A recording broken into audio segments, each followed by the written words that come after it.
여러분 정말 그렇습니다. 주 예수님 밖에는 이 세상에 더 귀한 것이 없습니다. 참 그렇죠? 주님께서 이 세상을 구속하시러 오신 것이 사실이지만은 또 주님께서 우리 개인들을 구원하러 오셨습니다. 예수님은 이 세상 전체 구세주지만은 우리 각 개인들의 구세주십니다.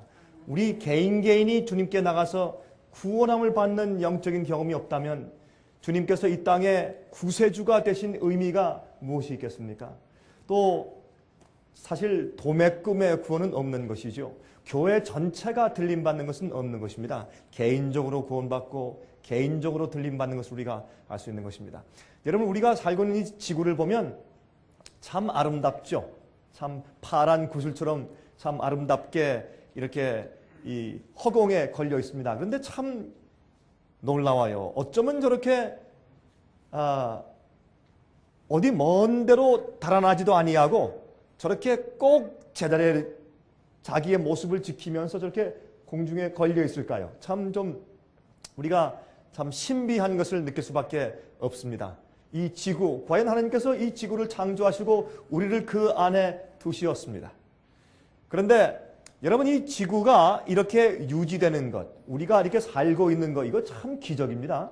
여러분, 지구가 돌지 않습니까? 자전하고 공전하죠. 근데 우리가 이 밑에 있으면, 우리가 밑에서 여러분이 우리가 머리로 아래쪽을 향하고 있을 때 그것을 전혀 우리가 느끼지 못하는 것입니다. 느끼십니까? 전혀 못 느끼시죠?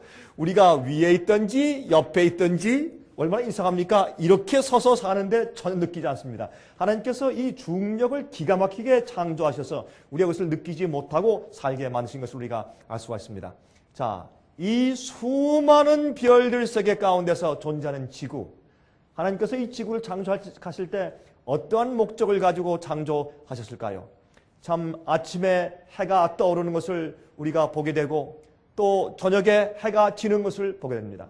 그리고 해가 뜨고 지고 해가 뜨고 지고 뜨고 지고 하면서 마치 우리가 살 때 아무런 특별한 일이 없는 것처럼 그저 내가 살고 또 내일을 살고 또 내일을 살다가 그냥 죽겠거니 그렇게 생각하기 쉽지만, 그러나 하나님께서는 특별하게 우리의 매일매일의 삶을 주관하고 계시는 것을 우리가 이해해야 될 것입니다. 여러분, 주님께서 우리에게 호흡을 주시고 공기를 주시고 햇빛을 주시고 먹을 것을 주시고 비를 주시고 구름을 주시고 이렇게 우리를 주관하고 하나하나 인도하시는 섭리가 아니면 우리가 살 수가 없어요. 우리가 기도하며 호흡하는 것은 다 주님의 섭리고, 주님께서 우리를 창조해 놓은 다음에 마치 시계를 태엽을 감은 다음에 가만 놔둬서 시계가 자동적으로 째깍째깍 하는 것처럼 그렇게 해두신 것이 아니에요. 옛날에 그런 가르침이 있었습니다. 1800년도 중반 당시에 미국에 그런 가르침이 있었는데 그 가르침을 영어로 Deism이라고 해요. Deism. 그 Deism은 하나님께서 세상을 창조해 놓으시고 그 다음에 그대로 창조한 법칙대로 그냥 돌아가게 놔두신 다음에 하나님께서 저 우주 저쪽 편을 어디 가버리셨다. 더 이상 이 지구를 관여하지 않으신다. 이렇게 믿는 것이 있었어요. 그것이 디이즘이에요. 어떤 사람들은 말이죠, 그렇게 살아요.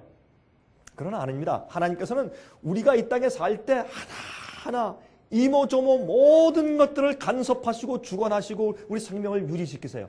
여러분, 대우주가 있는 것처럼 소우주가 있죠. 물방울 하나를 현미경으로 가만히 보면 그 안에 엄청난 우주가 있어요. 기가 막히게 서로 돌고 있는 우주가 있는 것입니다. 그래서 하나님의 주관하심을 우리가 이해해야 할 필요가 있는 것입니다. 자, 여러분, 이것이 우리가 살고 있는 은하계입니다. 우리가 이 살고 있는 태양계가 속해 있는 은하계가 이 안에 있습니다. 근데 이제 우리의 살고 있는 갤럭시 은하계인데 그 은하계가 옆에서 볼 때 이렇게 생겼습니다. 이렇게. 이것은 허블 망원경 사이트에서 제가 이제 따온 것인데, 이제 우리가 살고 있는 이 은하계가 이렇게 생겼다는 것입니다. 이것이 우리가 살고 있는 이 갤럭시의 모습입니다. 꼭 마치 무슨 이렇게 쟁반처럼 생겼죠? 예, 이렇게 만드셨어요. 근데 이게 다 이유가 있습니다. 왜 이렇게 은하계를 쟁반처럼 만드셨는가 하면 이 우주의 모든 것은 돌고 돌고 돕니다. 이게 유행가의 가사가 아니고 진짜 돌고 돌아요. 왜냐하면 여러분, 이 도는 것들이 마치 이게 이 퀘이사 운동이라고 해가지고 이게 이렇게 잡아 돌기 때문에 그냥 바퀴가 제자리에서 회전하는 것이 아니라 이렇게 잡아 돌면서 굉장한 빠른 속도로 달려가요. 그래서 이 우주에서는 이 은하계가 계속 돌고 있어요. 엄청난 속도로 지금 돌고 있습니다. 좀 더 자세히 좀 보여드리면 이것이 지금 우리가 여러분과 제가 속해 있는 이 은하계가 우리의 은하계와 태양계가 속해 있는 곳이에요. 근데 이 은하계를 보세요. 어떻게 해요? 이렇게 잡아 돌죠? 그렇죠? 이렇게. 여러분 마치 바다에 가면은 파도를 칠 때 이렇게 어떤 빠지는 곳이 있으면 이렇게 잡아도는 것처럼 마치 그런 모양으로 이렇게 도는데 이 도는 속도가 어마어마해요. 여러분 오늘 저녁에 피곤하시죠? 그 이유 가운데 하나가 이건 물론 제가 과학적인 말씀은 아니지만은 오늘 이 지구가요 1시간 시속에 여러분 우리가 자동차로 한 100마일 이상 달리면 어지럽죠. 여러분 100마일 이상 달려보셨어요? 아마 여러분 100마일 이상 달려본 분들 별로 없을 것입니다. 저는 젊을 때요 한번 100마일 이상 100마일 120마일 한번 달려봤어요. 정신이 무서워요. 막 기절할 것 같아요. 얼마나 떨리는지 말이죠. 120마일 제가 한번 밟아봤는데 정말 무서워요. 그런데 그렇게 해도 우리가 무서운데 이 지구는 시속 얼마인 줄 아세요? 6만 7만 마일 달려 시속. 지구의 속도가요 우리가 비행기 속도가 얼마냐면 시속 600마일이에요. 제가 비행기 여행을 자주 하기 때문에 비행기 속도가 시속 600마일인데 지구의 속도는 600마일의 만배. 예? 1000배의 100배예요. 100배죠. 100배. 100배, 그러니까 6만 마일 아니면 7만 마일 시속 속도로 달려요. 그러니까 비행기, 그 747 비행기 빠른 속도의 100배 이상의 속도로 지구가 달려가고 있어요. 참, 여러분 이것만 봐도 기가 막히죠. 어떻게 하나님께서 이걸 그냥 놔두시겠어요? 주관하셔야지. 말씀으로 창조하시고 말씀으로 유지하시고. 그렇죠? 그런데 확 믿는 것은 말이죠. 이 은하계에 우리가 속해 있는 이 은하계 갤럭시에 우리처럼 이런 생명체가 살 수 있고 호흡할 수 있고 살 수 있고 유지할 수 있는 생명을 유지할 수 있는 장소가 어딘가? 여기에요. 요 파란 선이 있는 요 안에만 생명체가 살 수가 있습니다. 조금 바깥으로 나가면 죽어요. 조금 안으로 들어가도 죽어요. 너무 뜨거워서 죽고 또 너무 중력의 문제 때문에 죽어요. 그래서 이런 요 선 안에만 딱 들어 있어야 살 수 있어요. 근데 하나님께서 우리 지구를 창조하실 때 어디에 두셨는 줄 아세요? 여기 두셨어요. 꼭 생명이 살 수 있는 그 한도 안에 여기에 지구를 딱 두시고 돌 때 어떻게 해요? 이렇게 돌게 하셨어요. 근데 어떻게 도느냐? 태양계가 여기 있거든요. 그러니까 지구가 태양계 돌면서 태양계 자체가 이렇게 잡아도는 거예요. 지구가 도는데 태양계도 함께 도니까 지구가 이렇게 도는 거예요. 여기만. 여러분은 어떻게 이것을 우연이라고 볼 수 있겠어요? 이것은 하나님의 신비가 아닐 수 없어요. 또 한 가지 보세요. 지구가 그 엄청난 속도로 지금 잡아도는데 지구하고 태양하고 무슨 눈에 보이는 쇠사슬 같은 그런 끈이 있는 것이 아니에요. 그렇죠? 그런데 지구가 돌다가 어떻게 해요? 막 돌다 보면 저쪽으로 갈 수 있죠. 여러분 만약에 어떤 공을 줄을 달아가지고 이렇게 돌리면 내 주위로 공이 돌다가 그걸 놓아버리면 저쪽으로 가버리죠. 그래서 이 지구가 이 태양을 중심에서 막 돌다가 지구가 휙 하고 저쪽 날아가서 저쪽에 어딘 우주 안에 구석으로 날아가서 미아가 되고 고아가 돼버릴 수 있을 것도 같은데 그렇게 하지 않고 어떻게 해요? 정확하게 이 태양계의 주위를 잡아 돌고 있는데 정확한 거리를 두고 정확한 시간에 돌고 있어요. 이것이 어떻게 우연이겠어요? 그렇죠? 그래서 태양과 지구의 정확한 거리와 그리고 그 정확한 크기의 조화 때문에 정확하게 돌고 있어요. 만약 지구가 태양에 조금만 가까우면 우리가 다 타서 죽고 조금만 멀면 다 얼어서 죽어요. 어떻게 이렇게 정확한 거리에 하나님께서 갖다 두셨을까요? 이것만 봐도 이것은 우연일 수 없어요. 아는 얘기지만 제가 또 이렇게 강조하고 또 강조하는 이유는 하나님께서는 어떤 목적을 가지고 창조하신 계획과 디자인대로 인도하신다 그 말이에요. 그렇다면 주님께서 창조도 이렇게 하시고 당신께서 창조하신 것을 그렇게 유지하시는데 어떻게 하나님께서 하나님 말씀 성경과 진리를 그렇게 좋아 있고 주님께서 만드신 목적과 디자인대로 유지하시지 않으시겠느냐 말입니다. 그렇지 않습니까? 자, 그래서 하나님께서 참 이 지구를 이렇게 참 안전하게 당신의 손으로 보호하시고 유지하시고 있는 것을 우리가 믿게 되는 것입니다. 저는 이 그림을 좋아하는데 예수님께서 이 지구를 안보하십니다. 인도하십니다. 유지하십니다. 여러분 생애 가운데 어떨 때는 하나님께서 날 버리셨는가? 내 생애 가운데 목적이 있는가? 내가 지금 어디로 가고 있는가? 우리 내 생애 가운데 시련이 많은가? 어려움이 많은가? 하지만 그러나 기억하십시오. 하나님께서 여러분에게 생명을 주시고 창조하셨기 때문에 하나님이 우리 주님이시고 우리 구세주고 우리의 창조주시기 때문에 여러분의 모든 생애의 일거수일투족과 계획이 주님의 손 가운데 있다는 것을 믿으시기 바랍니다. 이 마음 가운데 확신을 가지고 마귀가 여러분 마음 가운데 시련을 주지 못하게 하십시오. 그 믿음이 마지막에 우리를 환난을 통과하게 할 것입니다. 많은 사람들이 이렇게 생각합니다.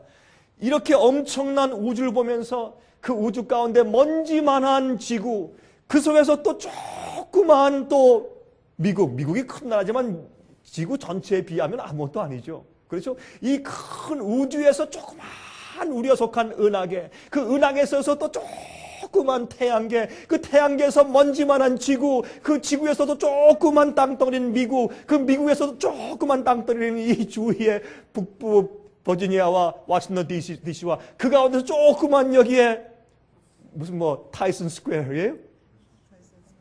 타이슨 스퀘어 코너예요? 아니 뭐예요? 야, 타이슨 코너 여기에 그 중에서 이 건물에 그 중에 조그만 방에 여러분 위대한 분이죠. 여러분 우주에서 아무것도 아니에요. 그래서 가끔 이런 생각을 해요. 왜 하나님께서 날 사랑하시는가?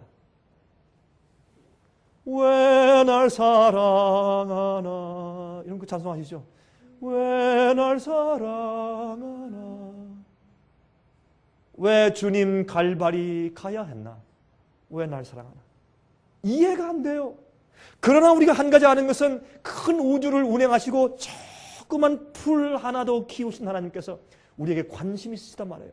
여러분들이 하늘에 가서 영원히 살기를 원하세요. 그렇게 계획하시고 그렇게 주님께서 디자인했어요. 그런데 여러분이 영원히 하늘에 가지 않는 것은 전적으로 우리 책임이에요. 하나님 책임이 아니에요.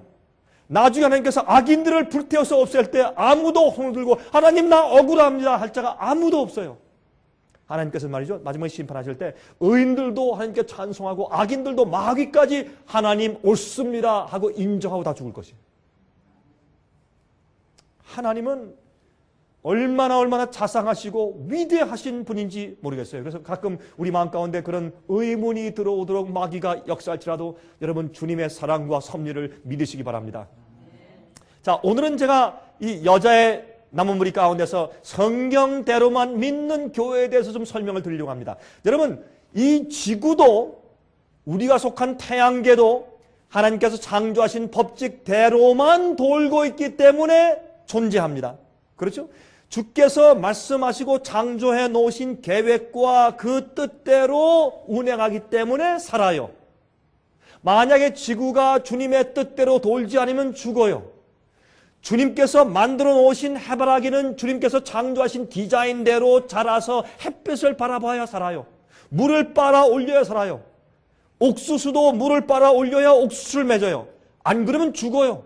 마찬가지로 우리도 말입니다. 하나님의 교회도 주님의 섭리하신 뜻과 계획하시고 창조하신 모든 디자인과 목적과 주님의 계획대로 따라 살아야 살아요. 성경대로만 믿는 교회가 마지막에 살아남아요. 여러분 분명히 말씀을 드리지만은 이것은 제가 부정적으로 말씀드리는 것이 아니라 마지막 시대에 살아서 승천하고 마지막 환난 통과하며 구원받을 자들의 숫자가 작아요. 많지 않아요? 여러분 교회도 다 교회라고 다 교회가 아니라 성경대로만 믿는 교회라야 하나님의 교회예요. 자, 요한계시록 12장 1절과 6절과 17절에 다음과 같이 말씀했습니다. 하늘에 큰 이적이 보이니 해를 입은 한 여자가 있는데 그 발 아래는 달이 있고 그 머리에는 12별의 면류관을 썼더라. 그 여자가 광야로 도망하며 거기서 1260일 동안 저를 양육하기 위하여 하나님의 예비하신 곳이 있더라. 용이 여자에게 분노하여 돌아가서 그 여자의 남은 자손 곧 하나님의 계명을 지키며 예수의 증거를 가진 자들로 더불어 싸우려고 바다 모래 위에 섰더라 그랬습니다. 오늘 제가 그 WBC 그 방송국에서 이제 인터뷰를 하는데 거기서 이제 사회하시는 분이 저한테 이렇게 묻습니다. 진짜 그리스도인과 아니면 사실은 사람들에게 실망만 주는 가짜 그리스도인 차이에 그 차이가 무엇입니까? 성경적으로 좀 답변 좀 해 주십시오. 제가 그래서 설명하면서 얘기했습니다. 성경에는 예수를 믿는 자는 구원을 받는다고 되어 있는데 이 얘기가 나중에 또 찌그러지고 이것이 타협돼서 나중에는 이것이 변질되어 버리기 때문에 마지막에 하나님께서 예수를 믿는다는 것이 무엇이다라는 것을 더 확실하게 확정 지어주기 위해서 예수를 믿는다는 것은 주님의 명령을 따라 사는 것이다 그렇게 설명하셨다. 그렇게 대답을 했어요. 근데 이게 사람들한테 이해가 안 되는 거예요. 그러니까 예수를 믿는데 어떻게 믿느냐면 자기가 편리할 때까지만 믿다가 주님께서 하라고 말씀하시는 말씀이 요것만 더 일어나면 나한테 불편이 온다, 나한테 유익이 오지 않고 불이익이 온다 하면 거기에 딱 그쳐요. 그치고서 어떻게 해요? 내 마음대로 믿어요. 그러니까 다른 사람들이나 목사님들이나 교회에서 가르치는 가르침들 가운데서 그때부터 부패 식당이 돼요. 그래서 어떻게 하면 자기가 마음에 드는 것을 골라 먹어요. 예? 가가지고 이렇게 보고서 이 말씀이 나한테 더 편리하다 그러면 그걸 취해서 먹어요. 이거는 좀 어렵다 그러면 거절해버려요. 그러니까 자기가 취사 선택하는 자기의 믿음이지 예수님을 믿는 믿음이 아니에요. 그래서 성경에는 성경대로 믿는 교회가 있다고 말하는데 그것이 마지막 교회예요. 그 교회를 성경에는 여자의 남은 물이라고 그렇게 설명을 해요. 여자는 교회에서 성경은 여자를 교회를 상징하거든요. 근데 교회인데 원래 참 교회를 여자라고 해서 그 여자의 남은 자손들이 마지막 시대 하나님의 계명을 지키는 자들이다. 이들이 예수를 참 믿는 사람들이다. 이렇게 설명을 하고 있다. 그 말입니다. 요한계시록 14장 12절에 그렇게 요약했죠. 성도들의 인내가 여기 있나니 저희는 하나님의 계명과 예수 믿음을 지키는 자니라. 그렇죠? 자, 요한계시록 19장 7절 8절 보세요. 우리가 즐거워하고 크게 기뻐하여 그에게 영광을 돌리세 어린 양의 혼인 기약이 이르렀고 그 아내가 예비하였으니. 이것은 뭡니까? 이 어린 양의 혼인 기약이 이르렀고 그 아내가 예비하였으니 이것은 무슨 뜻인가 하면 여러분 요한계시록 21장에 가서 보시면 이런 말씀 나오죠. 하늘에서 새 예루살렘이 이 땅에 내려오는데 그 단장함이 신부가 신랑을 위해서 단장한 것 같더라. 여러분 여자가 제일 아름다운 때가 언제예요? 결혼식 할 때 아니에요?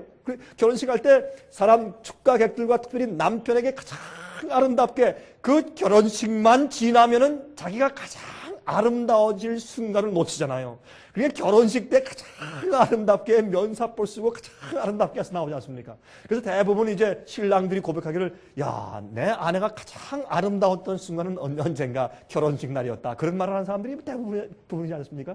그런데 그래서 이 하늘에서 새 예루살렘이 내려오는데 신랑을 위해서 신부가 단장함 같더라. 그렇게 표현했어요. 근데 사도 요한이 볼 때 가장 아름다운 것은 신부라고 생각을 했던 거예요. 그렇게 표현했는데, 근데 그 새 예루살렘 성전이 어린 양 예수님의 신부라 그랬어요. 아니, 그러면 예수님께서 하늘에서 결혼식을 하시는데 새 예루살렘 성과 CD와 결혼식을 하신다고 이렇게 성경에 표현되어 있어요. 상징적으로 요한계시록에. 그게 무슨 뜻입니까? 아니, 어떻게 새 예루살렘 성과 결혼식을 하세요? 그건 간단한 얘기입니다. 예루살렘 성은 교회를 상징해요. 왜요? 여러분 보시면 요한계시록 21장 보시면 그 새 예루살렘 성을 만들 때 뭘로 만드느냐? 보석으로 만들어요. 그렇죠? 보석으로 만드는데 보석의 종류가 몇 가지인 줄 아세요? 12가지. 12가지 종류의 보석으로 만들어요. 밑에 기초석이 몇 개예요? 12기초석이에요. 문이 몇 개예요?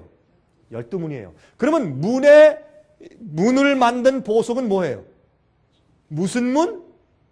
무슨 문으로 들어간다 우리가? 진주문. 그래서 문 큰 거 하나가 진주예요. 얼마나 놀랍겠어요. 참 아름다울 것이에요. 그 진주로 말씀하신 데는 또 이유가 있어요. 제가 이제 시간 있으면 말씀을 드릴게요.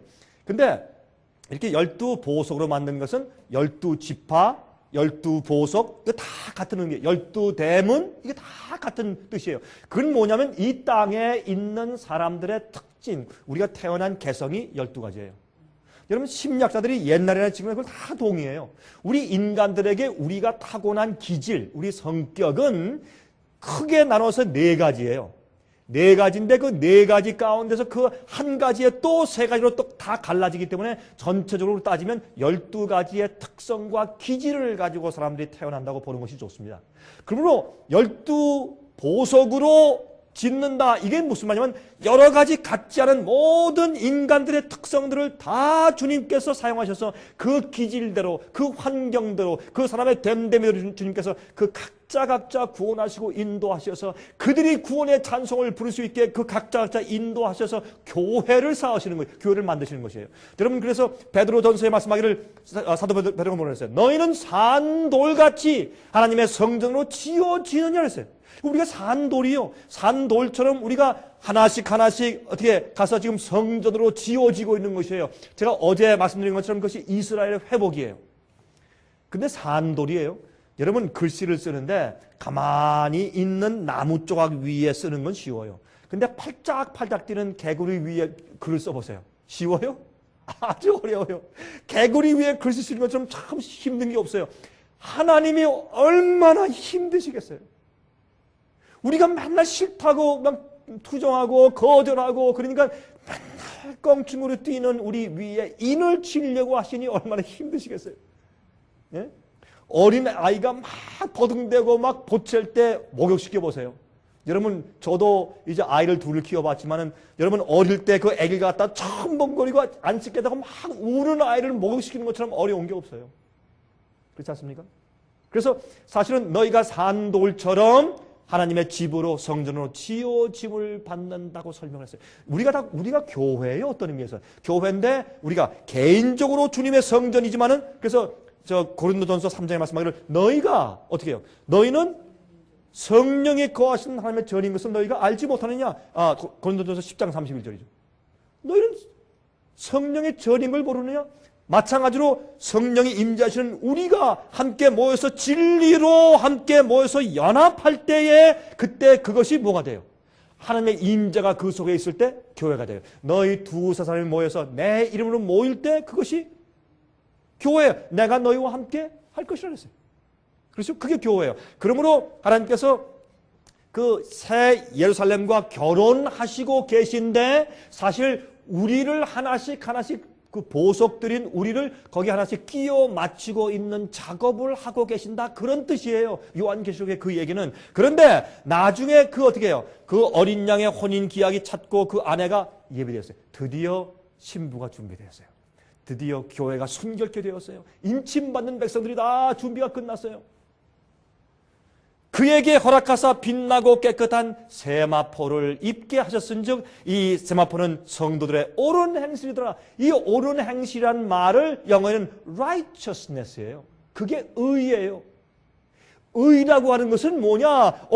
나는 항상 똑같은 죄를 회개하고 또 범죄하고 회개하고 또 죄짓고 회개하고 또 죄짓고 이런 게 아니라 회개한 사람이 예수 그리스도의 능력과 복음의 은혜로 내가 승리하는 경험을 할 때 주님의 하나님의 의가 내 속에 들어오는 것이에요. 그래서 내 마음이 의롭게 되는 것이에요. 그 의롭게 되는 것을 갖다가 성도들의 righteousness, 올바른 의로운 행실이다. 내 마음이 의롭게 변했기 때문에 말이 의롭게 나오고 욕하던 입에서 찬송이 나오고 원망하던 입에서 감사함이 나오고 불만해서 주 앞에 영광 돌리는 소리가 나온단 말입니다. 그래서 그 속에 의로워졌기 때문에 의로운 품성 때문에 의로운 행동과 말이 나오는 것이 우리의 의예요. 그가 의롭게 되었다. 예수님의 십자가의 보혈의 피로 우리가 의롭게 됨을 입었다. 그 의롭게 됨은 주님께서 우리를 그저 슬쩍 봐주시는 것이 아니라 주님의 보혈의 능력으로 나를 변화시키셨다 그 말이에요.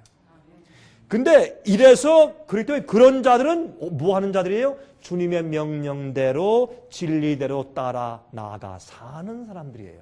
근데 그것을 교회에서 많이 요즘에 강조하지 않게 되기 때문에 문제가 지금 생기는 것을 우리가 알 수 있어요. 여러분들은 우리가 특별히 여러분들은 우리가 골라서 초청한 분들이기 때문에 어떤 의미에서 여러분들께 저희가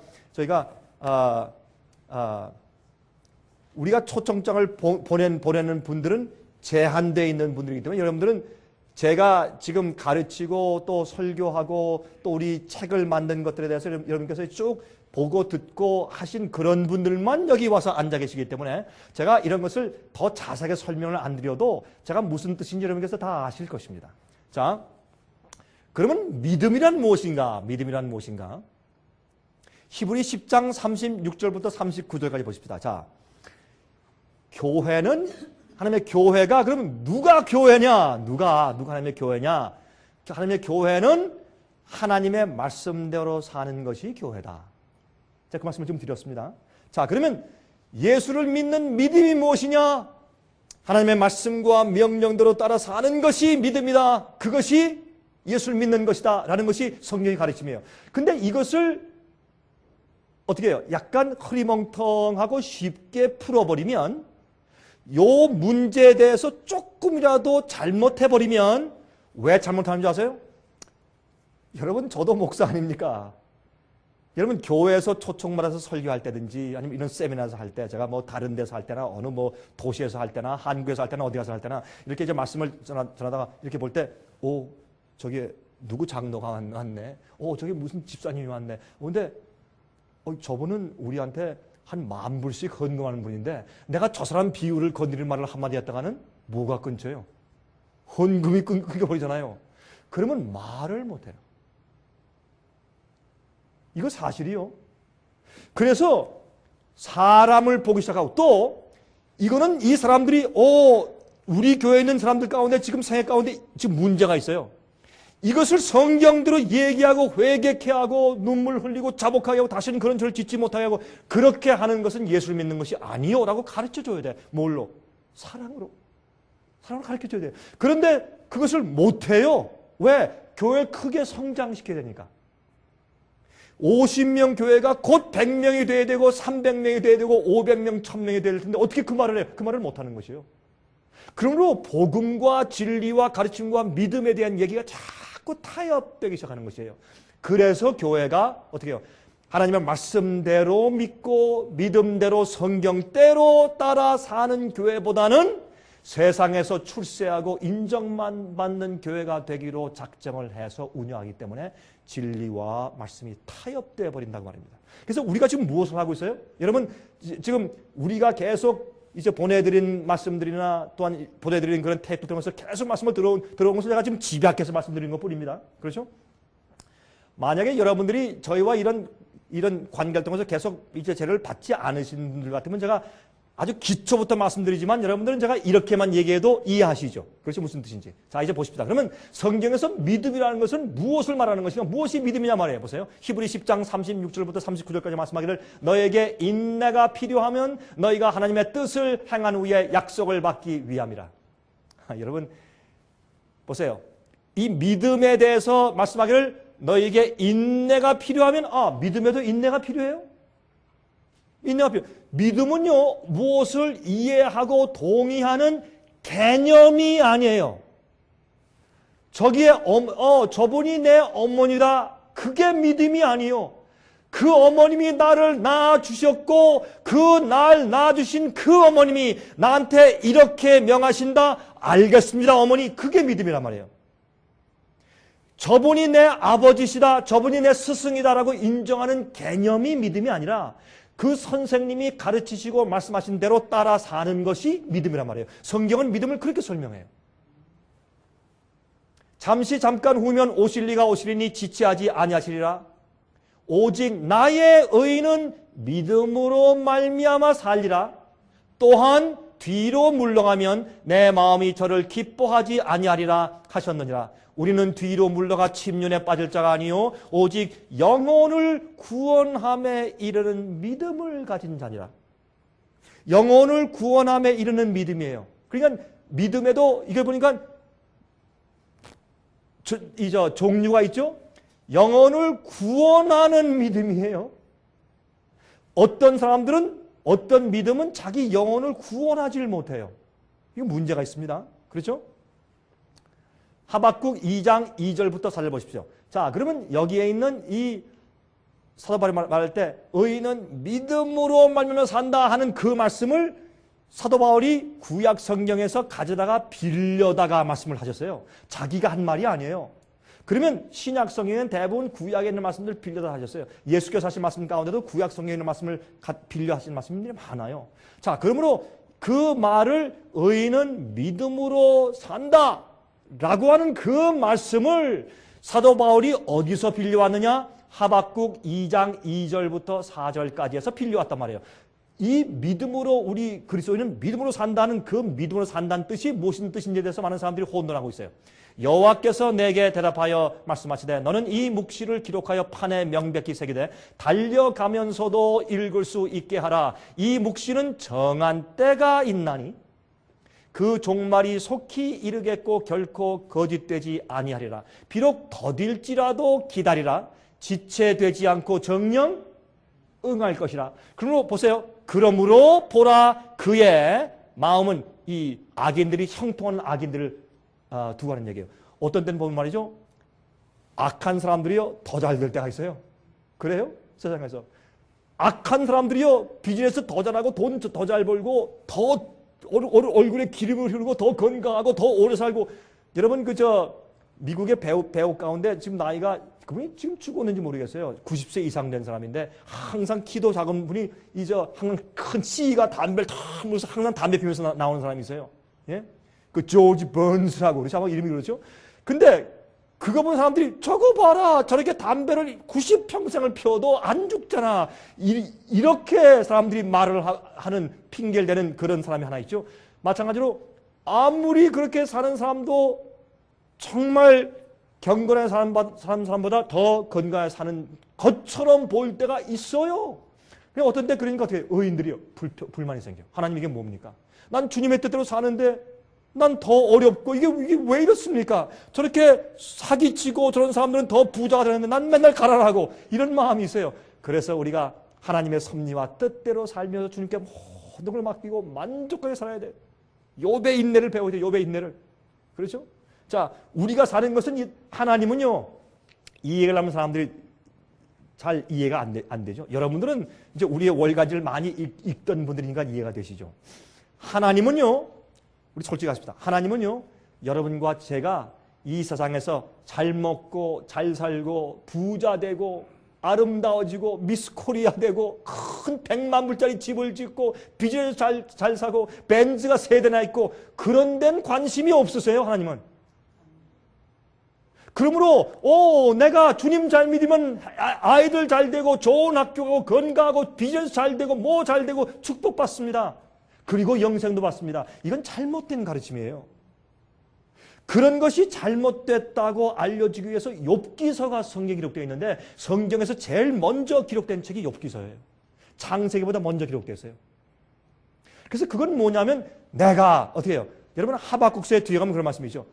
내 외양간에 아무 소와 양떼가 없을지라도 감람나무에 소출이 없고 무화과 나무에 소출이 없고 깡꽝 말랐을지라도 내가 하나님께 감사하고 찬송을 여전히 드리고 주님을 따를 것이 그랬어요. 그게 믿음이에요. 그와 상관이 없어야 돼요. 주님께서 나를 이 땅에서 번영하게 해 주시든지 안 하든지 그건 상관없이 주님을 감사하고 따라야 돼요. 그러면 주님께서 우리에게 뭘 주세요? 주님께서 우리에게 약속하신 것이 하나 있어요. 뭔지 아세요? 먹을 것과 마실 것과 입을 것을 주신다. 그건 약속되어 있어요. 너희가 그 나라와 그 의를 먼저 구하라. 그리하면 이 모든 것을 내가 너에게 더할 것이라. 그건 약속이 있어요. 그러므로 내가 얼마나 부자 될 것인가 높이 올라갈 것인가 그건 욕심내지 마세요. 내가 열심히 하면 보세요. 예수를 안 믿는 사람도 열심히 비즈니스 하면 부자 돼요? 부자 돼요. 예수를 잘 믿는 사람도 게으르면 부자 돼야 안 돼요? 안 돼요. 농사 짓는 사람이 예수 안 믿는 사람이 농사 질 때 열심히 일하면 곡식이 잘 돼야 안 돼요? 잘 돼요. 예수 믿는 사람이 예수님 다 알아서 해주십시오 하고 빈둥빈둥 놀면 그 농사가 돼야 안 돼요? 안 돼요. 이게 원칙이에요. 그러면 하나님께서 여러분과 저를 이 땅에 태어나게 하신 목적은 뭐냐면 우리가 잠깐 태어나서 이 세상에서 그 사도행전 17장 말씀이에요. 우리가 더듬어서 하나님 발견하고 이 세상의 괴로움과 슬픔과 죽음과 죄의 결과와 고통과 병과 죽음과 이런 모든 걸 보면서 사람 마음 가운데 그걸 깨닫고 나서 어떻게 해요? 내가 이렇게 살다가 아무리 잘 살아봐야 무슨 소용이 있는가? 나는 영생에 들어가야지. 주님께서 우리 인간을 원래 창조하신 참된 그 목적대로 영원히 살아야지. 나와 내 가족이, 내 아내가 한평생 살다가 죽어버리면 그게 무슨 소용이 있어요? 여러분 그저 한 30년 살려고, 같이 살려고 결혼하셨어요? 저는 그렇게 안 했어요. 저는 하늘에 가서 영원히 살려고 결혼했지. 안 그래요? 그게 진짜 결혼이지. 안 그래요?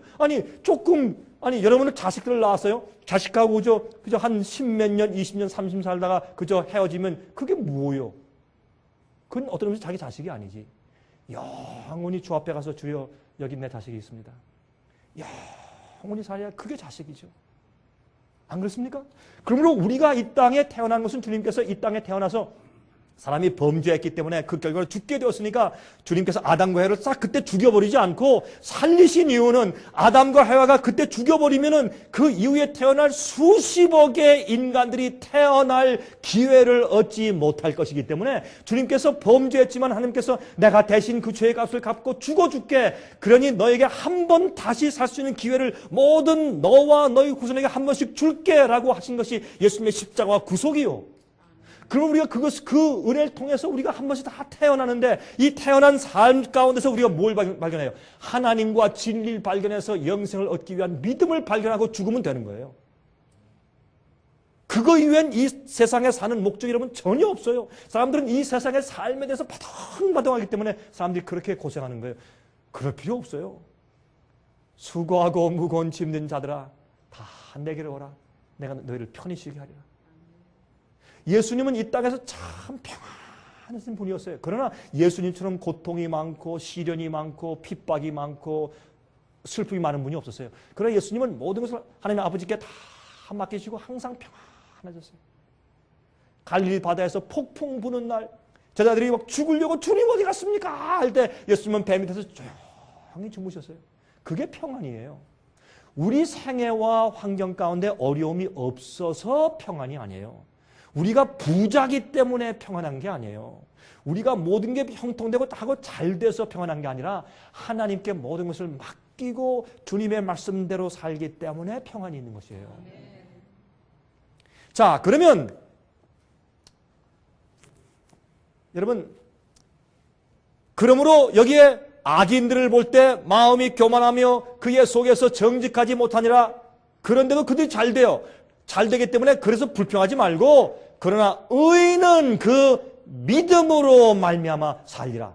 그래서 여기에 원래 의인은 믿음으로 산다라는 이 얘기, 말틴 루터가 말한 그 유명한 얘기, 사도 바울이 로마서에 말한 그 유명한 얘기가 무슨 뜻이냐면 주님의 말씀과 언약과 예언이 이루어질 때 어떤 때는요 더딜지라도 지체될지라도 끝에는 정녕 주께서 말씀하신 것은 이루어진다.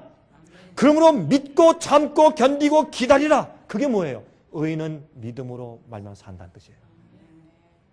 그런데 이것을 어떻게 요즘엔 바꿔놓냐면 우리가 예수님의 십자가를 믿기만 하면 난 구원받았다. 그래서 마음대로 살아도 내 구원은 뺏기지 않는다. 이렇게 해버려요. 그러면 무슨 문제가 생기느냐? 예수님을 믿기 때문에 짓는 죄는 문제가 안 돼. 왜? 내가 예수 믿었기 때문에 일단은 아무리 죄를 짓고 잘못을 행해도 구원이에요. 그런데 그게 구원을 따놨어요. 그런데 예수를 안 믿었기 때문에 똑같은 잘못과 죄를 지으면 그것 때문에 그 사람이 멸망당하고 죽어요. 그러면 똑같은 죄를 짓는데 예수를 믿는다는 것 때문에 그 죄가 안 돼. 이런 이상한 논리가 되어버리는 것이에요. 그러므로 여러분 우리가 이것을 똑바로 성경적으로 이해하면 보세요. 우리가 성경을 오해하면 하나님이 꿈을 삐뚤어 보는 하나님을 이렇게 삐뚤어지게 보기 때문에 하나님을 똑바로 알지 못하고 주님을 닮을 수가 없는 것이에요. 그러면 무엇을 믿는 마음을 말하는 것인가? 자, 우리가 의인은 믿음으로 믿는다. 무엇을 믿는단 말이에요? 예수를 물론 믿는 것이죠. 그러나 뭘 정말 믿는다는 것인가? 하나님의 말씀과 그 약속을 믿는 믿음을 말하는 것이에요. 예수를 믿는다. 그러면 굉장히 막연해요. 예수를 믿는다. 나 예수 믿습니다. 구원받았습니다. 할렐루야 찬송합니다. 아멘. 그리고 교회 가서 찬송 부르고 방언하고 뭐 다 기도하고 열심히 하고 집에 와서는 사는 것은 서양 사람과 똑같아. 차이가 없어요. 그거 왜 그러냐 하면 진정한 진짜 믿음이 아니에요. 그게 뭐예요? 감정적인 믿음이에요. 그래서 교회에서 그 감정적인 믿음을 북돋아주기 위해서 감정적인 예배 순서를 자꾸 만들어서 사람이 기쁘고 막 흔들게 만들고 막 열정적으로 찬송 부리게 만들고 그렇게 하는 것이에요. 감정적인 믿음을 돋궈줘야 되기 때문에. 그러나 믿음은 뭐냐? 하나님의 말씀과 그 약속을 믿는 믿음이에요. 아브라함의 믿음을 좀 생각해 봅시다. 아브라함의 믿음. 자, 믿음의 조상은 아브라함이죠. 그렇죠? 아브라함이에요. 그러면 아브라함이 뭘 어떻게 믿었느냐 말이에요. 보세요. 우리의 믿음의 모본이니까 우리 그걸 좀 알아보도록 하십시다. 히브리 11장 8절부터 12절 보시면 다음과 같이 말씀했어요. 믿음으로 아브라함은 부르심을 받았을 때 순종하여 장래 기업으로 받을 땅에 나갈새 갈 바를 알지 못하고 나갔으며 믿음으로 저가 외방에 있는 것 같이 약속하신 땅에 우거하여 동일한 약속을 유업으로 함께 받은 이삭과 야곱으로 더불어 장막에 거하였으니 이는 하나님의 경영하시고 지으실 터가 있는 성을 바랐습니다. 믿음으로 사라 자신도 나이 늙어 탄산하였으나 잉태하는 힘을 얻었으니 이는 약속하신 이를 미쁘신 줄 알미라. 이러므로 죽은 자와 방불한 한 사람으로 말미암아 하늘의 허다한 별과 또 해변의 무수한 모래와 같이 많이 생육하였느니라. 어저께 몇 분들이 저한테 목사님 제가 오늘 저녁에는 교회에서 행사가 있기 때문에 못 오겠습니다. 그러니까 제발 이거 좀 제가 좀 꼭 좀 오늘 강의하는 거 좀 알게 해주십시오. 이렇게 했는데 그분들에게는 천상 우리가 이제 오늘 녹화한 걸 들을 수밖에 없는데 여러분 오늘 제가 말씀드린 이 얘기는 참 중요한 얘기예요. 꼭 머리에 담아두세요. 자 보세요. 아브라함이 왜 믿음의 조상이 되었느냐 하면 아브라함이 가진 그 영적인 경험 때문에 하나님께서 내가 믿음의 조상이고 앞으로 너를 통해서 이 온 나라들과 민족들이 축복을 받을 것이라 이렇게 말씀을 한 것이에요. 그러면 이것이 뭐냐면 아브라함이 믿음이 무엇인가 하는 것을 경험한 것 때문에 우리가 믿음을 배우는 것이에요. 그래서 아브라함을 믿음의 조상이라 그렇게 설명을 했단 말이에요. 자 보세요. 그러면 이게 무슨 말인가? 아브라함이 무엇을 믿었는가? 로마서 4장 3절 18절부터 25절 보십시다. 성경이 무엇을 말하느냐? 아브라함이 하나님을 믿음에 이것이 저에게 의로 여기신 바 되었느니라. 사람들이 이제 이렇게 말을 합니다. 보라, 아브라함도 믿기만 하니까 그걸 의로 여겨주지 않느냐? 그러므로 믿음으로 말미암은 의는 예수께서 나를 위해서 십자가에 돌아가신 사실을 내가 믿기만 하면 내가 의롭게 되는 것이다. 자동적으로 값없이. 그 말이 맞아요. 주님께서 우리를 값없이 은혜로 구원하시니까 그 말이 맞는데 근데 거기서 무엇이 빠졌는가 하면 아브라함의 경험적으로 이게 무슨 말인가를 이해를 못한 것이에요. 그래서 통속적으로 설명해 버렸기 때문에 사람들이 쉽게 해버리니까 교인들이나 세상이나 별 차이가 없어져 버리게 되었다 그 말입니다. 자, 아브라함이 바랄 수 없는 중에 바라고 믿었어요. 이것이 아브라함 믿음이었어요. 그러면 하나님께서 아브라함에게 무엇을 믿으라 그랬어요? 내가 하나님이다 믿어라 그렇게 했습니까? 그랬어요? 아니에요. 그러면 내가 하늘의 별들을 다 만들었다 믿느냐? 내가 창조주야 믿느냐? 믿습니다. 그랬어요? 아니에요. 그것이 아니에요. 그러면 아브라함이 무엇을 믿었어요? 바랄 수 없는 중에 바라고 믿었는데 무엇을 했단 말이에요? 무엇을? 예? 무엇을 했어요? 여러분 다 알면서 왜 시침을 떼세요? 무엇을 믿었어요? 아브라함이 나이 늙었을 때 자기 부인이 나이가 늙었을 때 그렇죠? 그래서 도무지 자식을 낳을 수 없게 경수가 다 끊어지고 아주 꽁꽁 늙어버렸을 때 그런 나이 많은 사람들은 80세 할아버지, 90세 할아버지, 100세 할아버지 이런 사람들은 도무지 아이를 낳을 수 없다. 70세 할머니, 80세 할머니, 90세 할머니 이런 할머니는 도무지 임신하거나 아이를 낳을 수 없게 되었을 때에 하나님께서 말씀하기를 아브라함아 내가 너에게 자식을 주겠다. 근데 어떻게 했어요? 한 번은 아브라함에게 아브라함아 조금 나와라. 나가니까 밤입니다. 하늘을 좀 봐라. 하늘에 뭐가 있니? 별이 많네요. 한번 좀 헤아려 봐라. 아유 하나님 어떻게 이걸 합니까? 너무 많은데 아유 못 셉니다 하나님. 그렇지? 앞으로 너희의 자손이 저렇게 많을 것이다. 자손이. 그 말을 듣고 어떻게 했습니까? 아브라함이. 그 주님의 말씀과 약속을 아브라함이 그 믿음을 어떻게 해요? 의로 여기셨다. 그 말이죠. 왜요? 그가 바랄 수 없는 중에 바라고 믿었으니 이는 내 후손이 이 같으리라 하신 말씀대로 많은 민족의 조상이 되게 하려 하심을 인함이라. 그러면 그가 믿었다는 것은 막연하게 하나님은 창조주시다, 예수님이 십자가 돌아가셨다라는 어떤 사건을 개념적으로 믿고 동의하고 받아들이는 것이 아니라 주님께서 내게 어떻게 하시겠다고 말씀하시고 약속하실 때 그것을 주님의 능력에 의해서 받아들이고 믿고 의지하고 견디며 그것이 내게 이루어질 때까지 꾸준하게 믿고 따라 나가는 것이 뭐예요? 믿음이란 말이에요. 이렇게 가르치면 사람들이 혼돈이 안 돼요. 주님을 위해서 믿고 사는 것이 이해가 돼요. 아무나 침례 세례 주는 것이 아니요. 믿는다고 다 믿는 게 아니요. 이래서 교회가 타락하는 것이에요. 자, 그러므로 여기 보시면 민족의 조상이 되게 하는데 그것을 믿는 증거가 뭐예요? 아브라함이 자기가 이렇게 늙은 할아버지인데 하나님께서 내 자손이 저렇게 하늘의 별처럼 많겠다 할 때 아브라함이 그것을 믿었어요. 믿고 나서 어떻게 했어요? 그의 이름을 바꿨어요. 그의 원래 이름이 뭡니까? 아브람에서 아브라함으로 바꿨죠. 아브라함의 뜻이 뭐예요? 높이 들린 자, 영어로 exalted one. 아브라함은 뭐예요? Father of nations, 열국의 아비예요. 그러면 그 사람, 아브라함은 옛날 동양 사람, 아브라함은 우리 동양 사람이에요. 성경은 동양 사람들이 쓴 책이에요. 어떤 의미에서? 동양 풍습의 책이에요. 그래서 아브라함이 길거리에 걸어가다가 사람을 만나면 그 당시 우리처럼 말이죠. 이렇게 인사하면서 안녕하십니까. 예, 제 이름은 엘리멜레이오시다. 귀하의 이름은 누굽니까? 그러면 예, 제 이름은 열국의 에비오시다. 그러면 그러면 자손들이 참 많으시겠네요. 그러면 자식이 몇 명이시고 손자가 몇 명이십니까? 예, 아직 한 명도 없습니다. 그러면 이게 말도 안 되지만 그게 뭐예요? 믿음이에요. 주님께서 약속했으니 될 것이라고 믿고 이름도 개명해버리고 살고 나가는 것이에요. 언제가 내 자손이 이렇게 될 것을 믿는 거예요. 그게 믿음이에요. 그 믿음은 주님의 약속에 근거해서 믿는 것이라고 말이에요. 어렵지 않죠? 그가 100세나 되어 자기 몸에 죽은 것 같음과 사라의 태에 죽은 것 같음을 알고도 믿음이 약하여지지 아니하고 믿음이 없어 하나님의 약속을 의심치 않고 믿음에 견고해져서 하나님께 영광을 돌리며 약속하신 그것을 또한 능히 이루실 줄을 확신하였으니 그러므로 이것을 저에게 의로 여기셨느니라.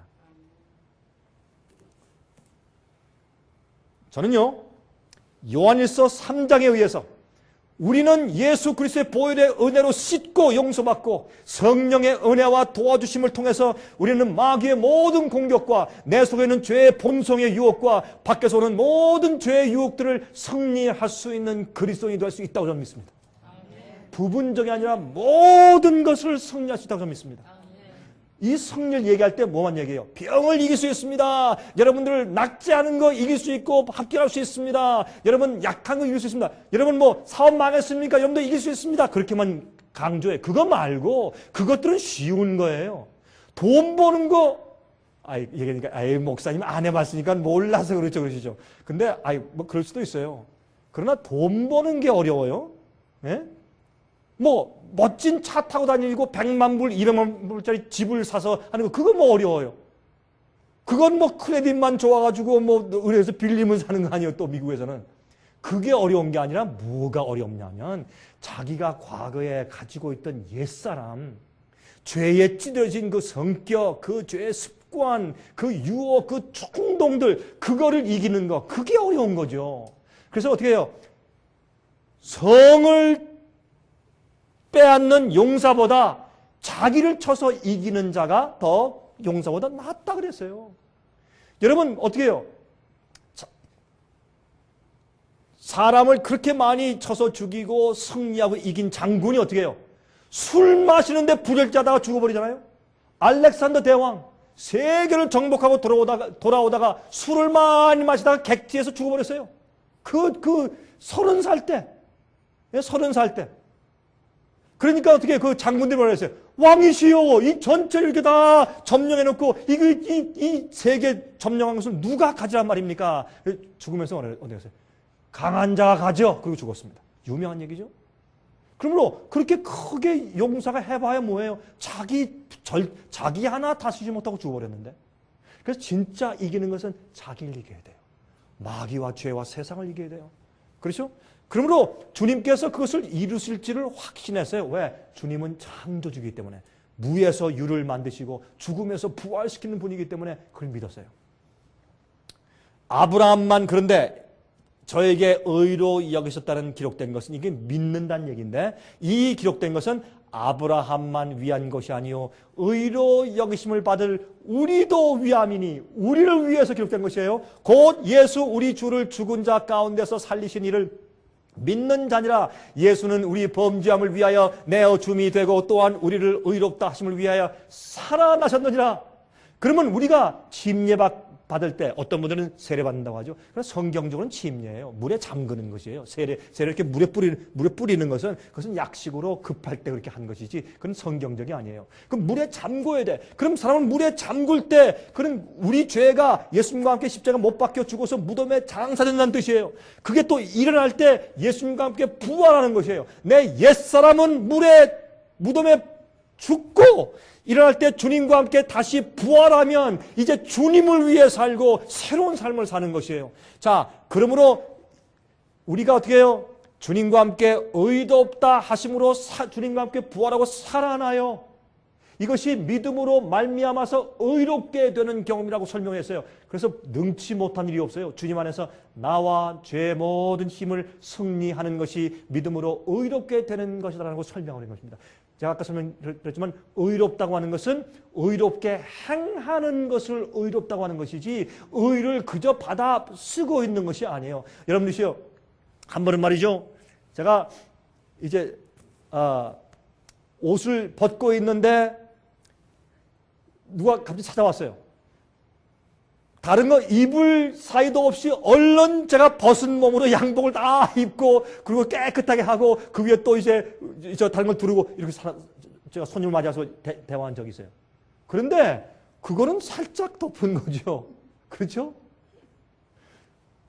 그렇게 해서 겉모형만 그렇게 하면 어떻게 옷은 벌거벗었는데. 그러므로 의라고 하는 것은 우리의 벌거벗은 상태를 살짝 씌워주는 것이 아니에요. 그건 부끄러운 상태예요. 대화하다 덥다 그러면 웃도리를 벗을 수 있어야 돼. 저는 웃도리를 못 벗어요. 예? 그러므로 이거는 여러분 아까 읽었지만은 나중에 하나님의 교회가 어린 양의 신부가 예비되었으니 어떻게 해요? 그 신부에게 하얀 세마포옷을 입혀주셨는데 그것은 성도들의 거룩한 행실이라. 그래서 영어 성경에 이게 그들의 의라. 그게 righteousness예요. righteousness가 의인데 righteousness가 뭐예요? right doing이에요. 의롭고 올바로 행하는 것이 의예요. 의로운 자가 도둑질을 해. 그건 의로운 게 아니죠. 의로운 자가 자꾸 가늠하는 생각을 해. 그건 의가 아니죠. 의로운 자가 저기 멀리 혼자 여행 가서 호텔에 딱 앉아가지고 나쁜 영화를 빌려봐. 음란한 영화를 봐. 그건 의는 아니죠. 의의 허울만 살짝 썼지만 속엔 뭐예요? 불의가 잔뜩한 거죠. 하나님은 거짓말 할 수 없는 분이에요. 그렇죠? 그런데 불의한 자를 의롭다고 해서 예수를 믿는다고 하얀 옷을 싹 씌워가지고 너 의롭다. 그러면 하나님께 거짓말 하시는 분이에요. 그럼 마귀가 뭐라 할까요? 파울! 그 불법이요. 그거 안 돼요, 하나님. 금방 마귀가 의를 제기할 거 아니에요? 그러므로 의인들은 마귀가 하나님 앞에서 고소할 수 없는 자가 되어야 돼요. 어떻게? 주님의 은혜와 성령의 도우심과 나의 굴복이 합쳐져서 우리가 의로운 삶을 살 수 있게 되는 것이에요. 그게 성경대로 사는 교회예요. 모리아산의 아브라함 보세요. 자, 아브라함이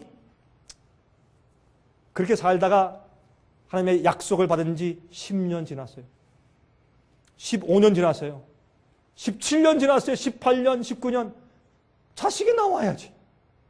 그거 왜 그렇게 하셨어요? 하나님께서 아브라함을 시험하신 것이에요. 하나님께서 우리에게 성경의 약속을 주셨어요. 많은 약속이 있어요. 우리가 예수님께서 앞으로 오셔서 우리를 데리고 하늘로 올라가셔서 우리를 왕노릇하게 하신다고 하셨어요? 하셨어요. 근데 아직 이루어지지 않았어요. 또 우리가 의롭게 살 수 있다고 약속했어요? 약속했어요. 우리가 원수를 이길 수 있다고 약속했어요? 약속했어요. 마귀를 쳐서 승리할 수 있다고 약속했어요? 약속했어요. 그러나 어떤 땐 그런 약속이 내 속에 온전히 이루어지는 것이 보이지 않더라도 꾸준히 주님의 능력을 믿고 나가야 돼요. 믿음으로. 그런데 그가 나중에 어떻게 해요? 시험을 받고 믿음이 흔들렸어요. 어떻게 했어요? 아유 하나님. 그리고 어떻게 해요? 자기 하갈. 사라가 어떻게 살아가? 여보, 하나님께서 아무리 창조주라고 해도 우리의 도우심이 조금 필요하신 모양이에요. 당신이 나 같은 이 할머니한테 어떻게 임신을 시킬 수 있겠어? 그러지 말고 내 여종 하갈과 함께 한번 동침해서 아이를 낳으면 그것도 당신 자식 아니요? 그리고 우리가 하나님을 조금 도와드립시다. 하나님께서 하려고 해도 좀 못하시는 경우가 혹시 있으신 모양이요. 그랬을 때 이 아브라함이 믿음이 조금 흔들려가지고 부인 말을 들었네. 그래가지고 믿음이 흔들려서 하갈을 통해서 자식을 낳았는데 자식이 뭐예요? 이스마엘을 잘못 믿음이 없는 자식을 낳은 것 때문에 지금까지 말썽이에요. 지금까지 아랍과 이스라엘이 싸워. 테러가 생기고 지금부터 뭐예요? 저 아브라함이 믿음으로 하지 못한 한 가지 행동 때문에 지금 저 결과를 우리가 보는 거 아니에요? 9.11 사태는 일어날 필요가 없는 건데 아브라함의 불신의 믿음의 행동 하나 때문에 저런 일이 생겨버렸잖아요. 지금 그렇게 싸우잖아요. 저렇게 이스마엘 자손과 이삭 자손이 싸우잖아요. 이것만 봐도 우리가 알 수 있잖아요. 아브라함의 믿음이 흔들단 말이에요. 여러분도 가끔 생각 가운데 그런 경우이죠. 믿음으로 잘 나가다 어떤 날 안 되는 것 같고 주님께서 나와 함께 계시는가? 주님께서 나를 버리셨는가? 정말 주님의 뜻대로 살아야 되는 것인가? 꼭 이렇게 해야 되는 것인가? 왜 꼭 이렇게 해야 돼? 남들은 편하게 믿는데 난 꼭 이렇게 해야 돼. 그런 마음이 들어가요. 그러나 뭐라고요? 끝까지 그것이 주님 말씀이 정령 이루어지리니 지체될지라도 어떻게 믿고 끝까지 견디라. 의인은 믿음으로 말미암아 산다. 그렇게 말씀한 거예요. 자, 그런데 나중에 정말 사라를 통해서 아들이 나왔어. 이건 기적이요. 사라가 안 믿었어요. 천사가 이스마엘 나온 다음에 천사가 와가지고 아니라 저 아들을 말하는 게 아니야. 내 본부인 사라를 통해서 자식을 주시겠단 말이야. 그때 사라가 휘장 뒤에서 웃었어요. 그럴 리가 있나. 그러니까 내가 왜 웃느냐. 그러니까 나오면서 내가 안 웃었습니다. 내가 방금 웃었잖아. 천사 그랬죠? 하나님 천사가? 그래서 그 이삭의 이름을 뭐라 그랬어요? 웃음. 너 비웃었지? 그래서 이삭의 이름이 웃음이에요. 웃음이라는 뜻으로 이삭의 이름을 짓게 했어요. 그런데 그 이삭이 그 애지중지한 100살 때 낳은 아들, 그 외아들이 자라요. 10살, 15살, 20살, 20살이 되었는데 하나님께서 하루도 나타나서 하실 말씀이 아브라함아, 너 내 독자 이삭을 데리고 저 모리아산에 가서 죽여서 번제로 내게 드리라. 그러니까 어떻게 했어요? 야, 이건 기가 막힌 얘기요. 그걸 어떻게 할 수 있겠느냐 말이에요. 어떻게. 예? 그러니까 아브라함이 어떻게 해요? 하나님께서요, 이삭을 너희 뒷뜰에서 제사 드리라. 그렇게 쉽게 할 수 있어요? 그렇게 안 했어요. 어떻게 해요? 이삭을 데리고 3일 길을 걸어서 모리아산까지 가서 제사해라. 번제는요, 다 오장육 잘라서 오장육 다 꺼내고 토막 내서 불태우는 것을 말하는 것이에요. 번제를 드리라. 끔찍한 일이요. 하나님이 어떻게 이런 명령을 하실 수가 있는가? 어떤 때는요, 주님의 명령이요, 우리에게 이해가 안 돼. 이해가 안 되고 어떻게 하나님께서 우리한테 저렇게 어려운 걸 하라고 하시나? 그게 주님께서 우리의 진정한 믿음을 시험하시는 것이에요. 그게 의인을 시험하시는 주님의 계획들이라고요. 그런 것을 통과하는 사람들이 마지막에 남은 거예요. 그렇게 성경을 설명하고 있기 때문에. 그런데 어떻게 해요? 자기 부인 깨웠습니까, 아브라함이? 안 깨워서 부인 깨우면 큰일 나죠. 여보, 날 죽이셔. 이렇게 알겠죠. 그래서 부인을 깨우지 않고 자식만 조용히 깨워가지고 횃불을 가지고 나무를 가지고 멀리 갔어요. 3일 동안 아브라함이 기도하면서 하나님이시여, 하나님께서 실수했다고 말씀해 주십시오. 또 다른 천사 한 명을 보내가지고 주님 마음 바꾸셨다고 말씀해 주십시오. 계속 기도했지만 아무런 응답이 없어요. 3일 길에 갔어요. 모리아산에 갔어요. 가서 보니까 주의 음성이 없어요. 그 아이를 데리고 산에 올라갔습니다. 그때 이삭이 뭐라 그랬어요? 아버지 참 이상합니다. 아니 번제를 드리려 가려면 양이었습니다. 양이. 나무도 있고 불도 있는데 양이었습니다. 양이. 그때 아브라함이 목이 메어서 말을 못하겠어요. 목이 메어가지고 슬퍼서.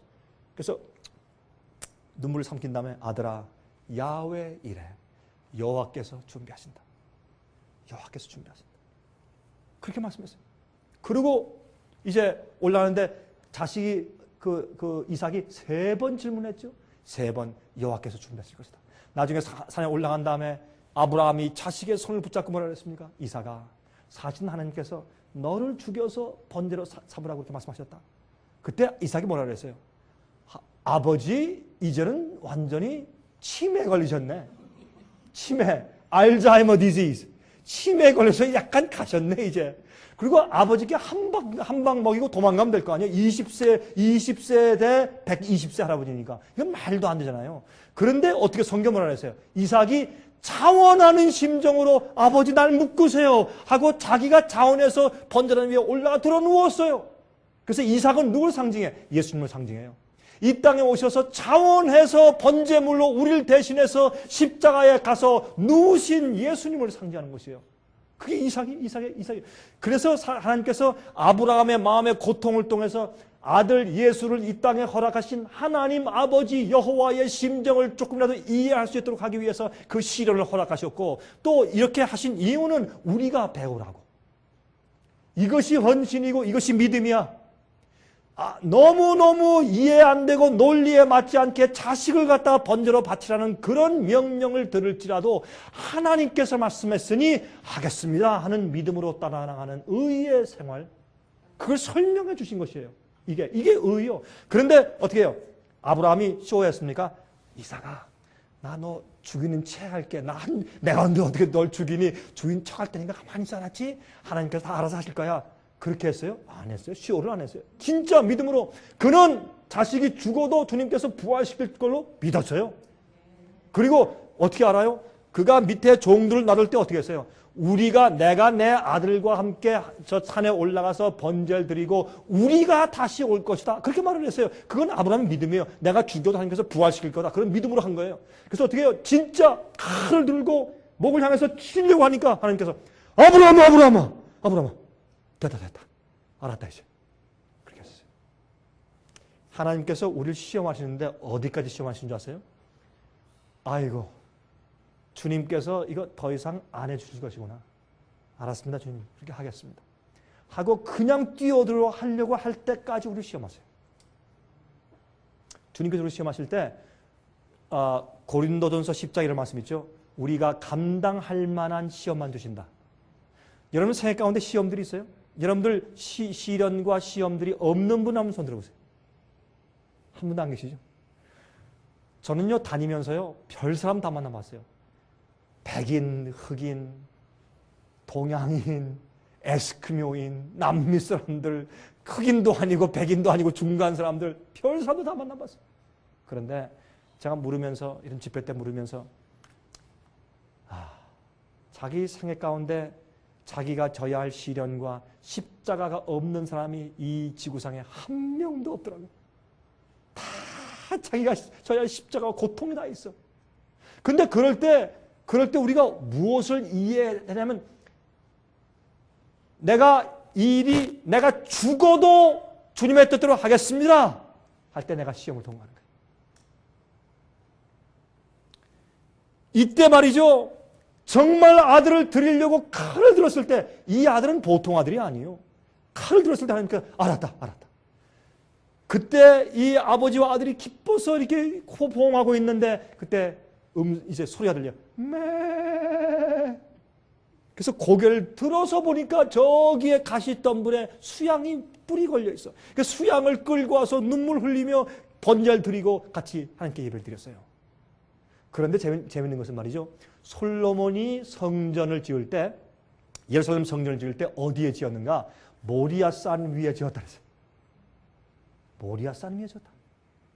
그런 예루살렘 성전을 바로 아브라함과 이삭이 번제단을 쌓은 바로 요 위에다가 성전을 지었고, 성전 지을 때 번제단, 양을 잡는 번제단이 이 아브라함과 이삭이 번제단을 쌓은 모리아산 위에 번제단, 바로 그 정확한 위치가 예루살렘 성전을 지을 때 번제단이 되었어요.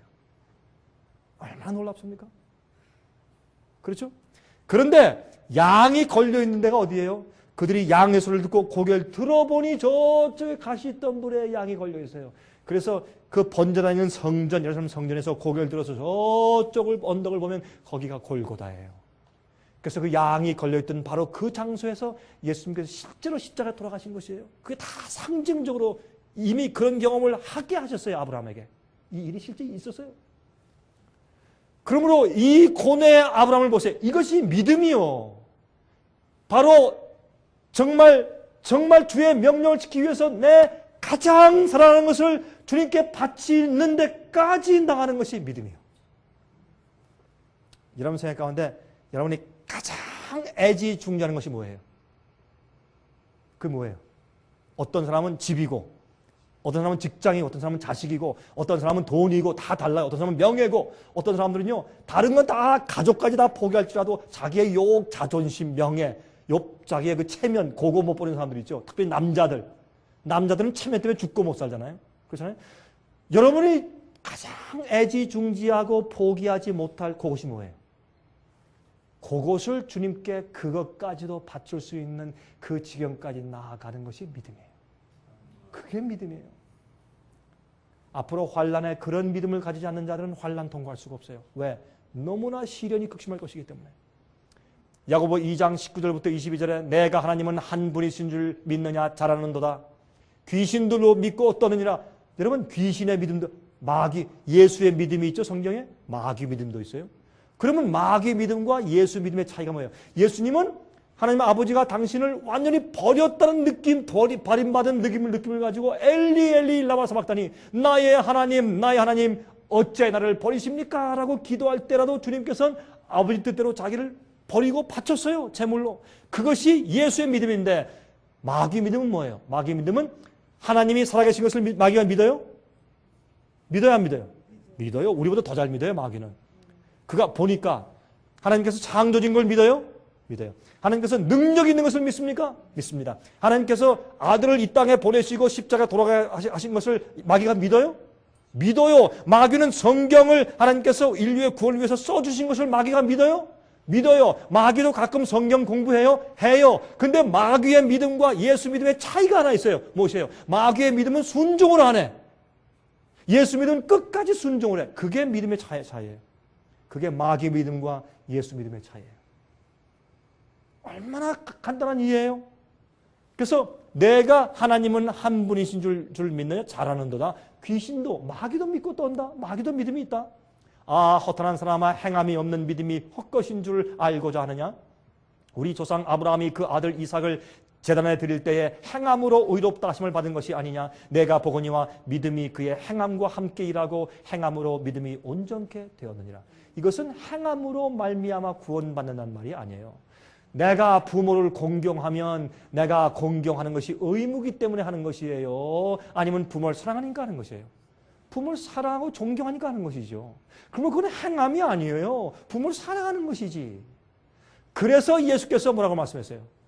누가복음 6장 46절부터 48절 너희는 나를 불러 주여 주여 하면서도 어찌하여 나의 말하는 것을 행치 아니하느냐? 내게 나와 내 말을 듣고 행하는 자마다 누구와 같은 것을 너에게 보이리라. 집을 짓되 깊이 파고 주초를 반석 위에 놓은 사람과 같으니 큰 물이 나서 탕류가 그 집에 부딪히되 잘 지은 연고로 능히 요동케 못하거니와. 주여 주여 말하면서 왜 내 말대로 왜 뜻대로 살질 않느냐 그렇게 말씀하셨어요. 그래서 보세요. 여기 있는 말씀 가운데 보시면 어떻게 해요? 소경이 인도하면 소경을 인도하니까 다 빠져 죽어요. 성경 말씀을 똑바로 안 푸니까 잘못 푸는 사람도 빠져 죽고 그 말을 듣고 따라가는 사람도 다 빠져 죽는 거예요. 예수께서 하신 말씀이에요. 소경을 인도하니까. 그래서 복음은 능력이에요. 파워예요. 우리를 구원하는 로마서 1장 16절 17절 내가 복음을 부끄러워하지 아니하노니 이 복음은 모든 믿는 자에게 구원을 주시는 하나님의 능력이라 파워라 그랬어요. 복음에는 하나님의 의가 나타나서 믿음으로 믿음에 이르게 돼요. 믿음의 그 파워를 내가 받으면 내가 의로워지고 또 의로워지고 또 의로워진다 그런 말이에요.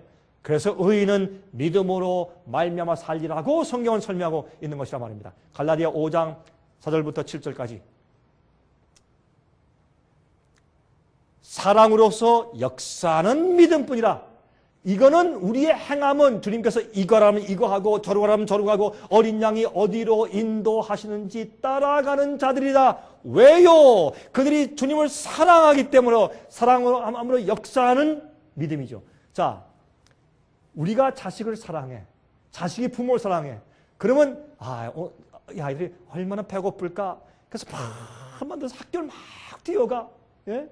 저 어떤 때 신발이 벗겨지는 것도 모르고 막 뛰어가서 그 배고픈 아이한테 가서 변도법을 사다 줘. 그게 행함이에요, 사랑이에요? 사랑이죠, 그런 거는. 그러면 성령께서 내 속에 역사하시고 주님이 나를 구원하신 사랑에 정말 충분히 물들어 사는 사람은 행함이 아니요, 주님의 뜻대로 사는 것이 자연스러운 것이요. 그래서 나중에 하나님의 계명을 지키는 자들이 나중에 남은 자다. 그렇게 말씀하는 거예요. 그게 참 믿음이니까. 누가 참 믿음을 가졌느냐? 그렇게 말씀하는 겁니다. 누가 믿음을 가졌느냐? 그것을 사랑으로 역사하는 믿음으로 표현된다 그 말이에요. 로마서 6장 14절부터 18절 죄가 너희를 주관치 못하리니 이는 너희가 법 아래 있지 아니하고 은혜 아래 있음이라. 그러면 우리가 은혜 아래 있으니 죄를 지으리요? 그럴 수 없느니라. 우리는 은혜로 구원받았다. 그러나 이게 뭐예요? 은혜 아래 있다는 것은 뭐냐면 법보다 은혜가 더 파워풀해요. 법은 우리에게 뭘 가르쳐요? 너 그 죄야, 잘못이야, 고쳐, 회개, 그걸 알려주는 것이 법이에요. 법이 우리를 구원하는 게 아니에요. 그러면 어디로 가야 돼? 예수님께 가요. 예수님께 가면 예수님께서 우리를 은혜를 주시면 은혜는 그것을 고쳐줘요. 그게 은혜예요. 그래서 은혜는 은혜 아래 있기 때문에 우리가 법 아래 있잖아요. 이거는 우리가 법에서 해방됐다는 것이 아니에요. 법은 자연히 지켜요. 여러분 보세요. 좀 물어봅시다. 여러분이 아침에 일어나서 이렇게 항상 결심하세요. 오늘 나는 내 남편에게 지갑에서 돈을 훔치지 않겠다. 결심해야지. 그렇게 하고 사세요? 그렇게 사세요? 그렇게 살면 여러분은 문제가 있는, 여러분 결혼생활에 그건 문제가 있어요. 그건 안 돼요. 그렇죠? 아니면 여러분들이 말이죠. 이렇게 사세요? 오늘 내가 일어나서 오늘은 내가 부인을 절대로 죽이지 말아야지. 그렇게 결심하고 살아요? 그럴 필요가 없어요. 왜? 법 위에 있으니까. 부인을 사랑하고 남편 사랑하는데 뭐하러 나 살인하지 말라, 간음하지 말라, 도둑질하지 말라. 그런 법이 뭐 필요 있어요? 그 법 위에 살아요. 왜? 구원받고 은혜 아래 있으니까. 그런데 거듭나지 않은 사람은 어디에 있어요? 법 아래에 있어. 내가 저거 해야지. 이것도 해야 되는데 아이고 나 저것도 못하고 항상 법의 정죄 가운데 살아. 왜? 거듭난 경험이 없으니까. 그게 법 아래에 있고 은혜 아래에 있다는 뜻이에요. 이게. 예? 자, 시간이 없으니까 이제 빨리 가십시다. 그래서 교훈의 본을 마음으로 순종하여 죄에게서 해방되어 의에게 종되는 것이 의인이에요. 맨날 죄에게 끌려다니는 죄의 파워에서 해방되는 경험이 있어야 의인 되는 것이에요. 어떤 사람은 그래요. 목사님 저는 요것만큼은 내가 이 죄를 끊을 수가 없습니다. 그런 게 어디 있어요? 굴복을 안 하는 게 문제지 그런 게 세상에 어디 있어요? 자, 14만 4천이 등장하면서 영원한 복음이 언급되죠. 요한계시록 14장 6절 7절 제가 어제 이미 설명을 드렸어요. 이 말씀은 제가 또 시간 제가 보내지 않겠습니다. 영원한 복음을 가졌어요. 변질된 복음 말고 참된 복음을 가졌어요. 그렇죠? 자, 로마서 8장 1절부터 4절 보세요. 그러므로 이제 예수 그리스도 안에 있는 자에게는 결코 정죄함이 없나니 이는 그리스도 예수 안에서 생명의 성령의 법이 죄와 사망의 법에서 너를 해방하였어요. 성화하게 됐어요. 그래서 정죄가 없는 것이에요. 아, 예수 믿으면 죄가 다 없어버렸다. 그래서 뿐만이 아니라 그 사실인데 왜? 예수님의 안에서 생명의 성령의 법이 내가 죄의 그 습관에 계속 질질 끌려다니고 노예로 살던 그 법칙에서 나를 해방해냈어요. 파워로, 주님의 파워로. 그래서 율법이 육신으로 말미암아 연약하게 할 수 없는 것을 우리가 주님의 계명을 지킬 수가 없어요. 우리 힘으로는. 그렇게 할 수 없는 것을 어떻게 해요? 예수님이 이 땅에 오셔서 그 일을 해주셨는데 어떻게 해요? 육신을 쫓지 않고 그 성령을 쫓아 행하는 우리에게 율법의 요구가 우리 속에 이루어져. 계명이 가늠하지 말라. 근데 맨날 악한 생각이 들어가. 내가 어떻게 이길 수 있나? 성령을 쫓아 행하고 굴복하면 간음을 안 하게 돼요. 생각으로라도 음욕을 품은 자는 이미 간음을 했느니라. 이게 내 속에서 이루어진단 말이에요. 그게 의란 말이에요. 제가 이 얘기 가끔 하죠. 제가요, 미국 사람이나 멕시코 사람들이나 중국 사람들이나 똑같은 얘기해도 사람들이 똑같이 다 맞다고 그래요. 이건 만유의 법칙이니까. 여자들은 말이죠, 이렇게 어깨를 두드려주고 참 수고했어. 여러분 참 수고했지. 아, 당신 참 잘했다. 고맙다. 그리고 설거지 해주면 여자들은 흥분하게 돼 있어요. 근데 남자들은 눈으로 한번 보면 흥분하게 돼 있어요. 우리 신체 조직이 그렇게 돼 있어요. 그래서 마귀는요, 이 세상에는 남자들을 전부 다 마음속에 생각을 타락시키고 아주 멸망시키기 위해서 어떻게 해요? 남자들이 눈 한 번만 보면 음욕을 품을 수 있는 악한 것으로 세상을 도배해놨어요. 옷도 어떻게 해요? 점점 옷이 파이고 드러내는 것, 점점 짧아지는 것, 그렇게 만들잖아요. 여러분, 이 디자이너들이 어떻게 해요? 어떻게든지 여자의 몸을 벗겨야 돼. 그래야지 비싸게 팔려. 수영복도 점점 많이 드러내는 것이죠. 요즘엔 저 사람이 옷을 입었는지 안 입었는지 모르게 만들어야 그 수영복이 비싸요. 이게 뭐예요? 마귀가 하는 짓이요. 그렇게 해서 그런 걸 한 번 보면 어떻게 해요? 음욕이 생기게 세상 사람들을 타락시키는 게 마귀의 작전인데, 이게 그래서 노아의 때예요. 노아의 때 어땠어요? 모든 사람들의 계획과 생각하는 것이 악했더라. 그래서 노아 홍수가 왔어요. 지금 모든 사람들이 그런 시대에 살고 있어요. 이게 뭐예요? 노아 시대예요. 그러므로 우리는 율법의 요구를 성령의 은혜로 이룰 수가 있어야 돼요. 계명을 지킬 수 있는 사람들이 되어야 돼요. 요한일서 1장 9절에 만일 우리가 우리 죄를 자복하면 그는 의로우사 우리 죄를 사하시며 모든 불의에서 우리를 깨끗하게 하시고 우리를 용서해 주고 의롭게 할 뿐만 아니라 우리를 성화시키시는 능력이 있는 것을 볼 수 있어요.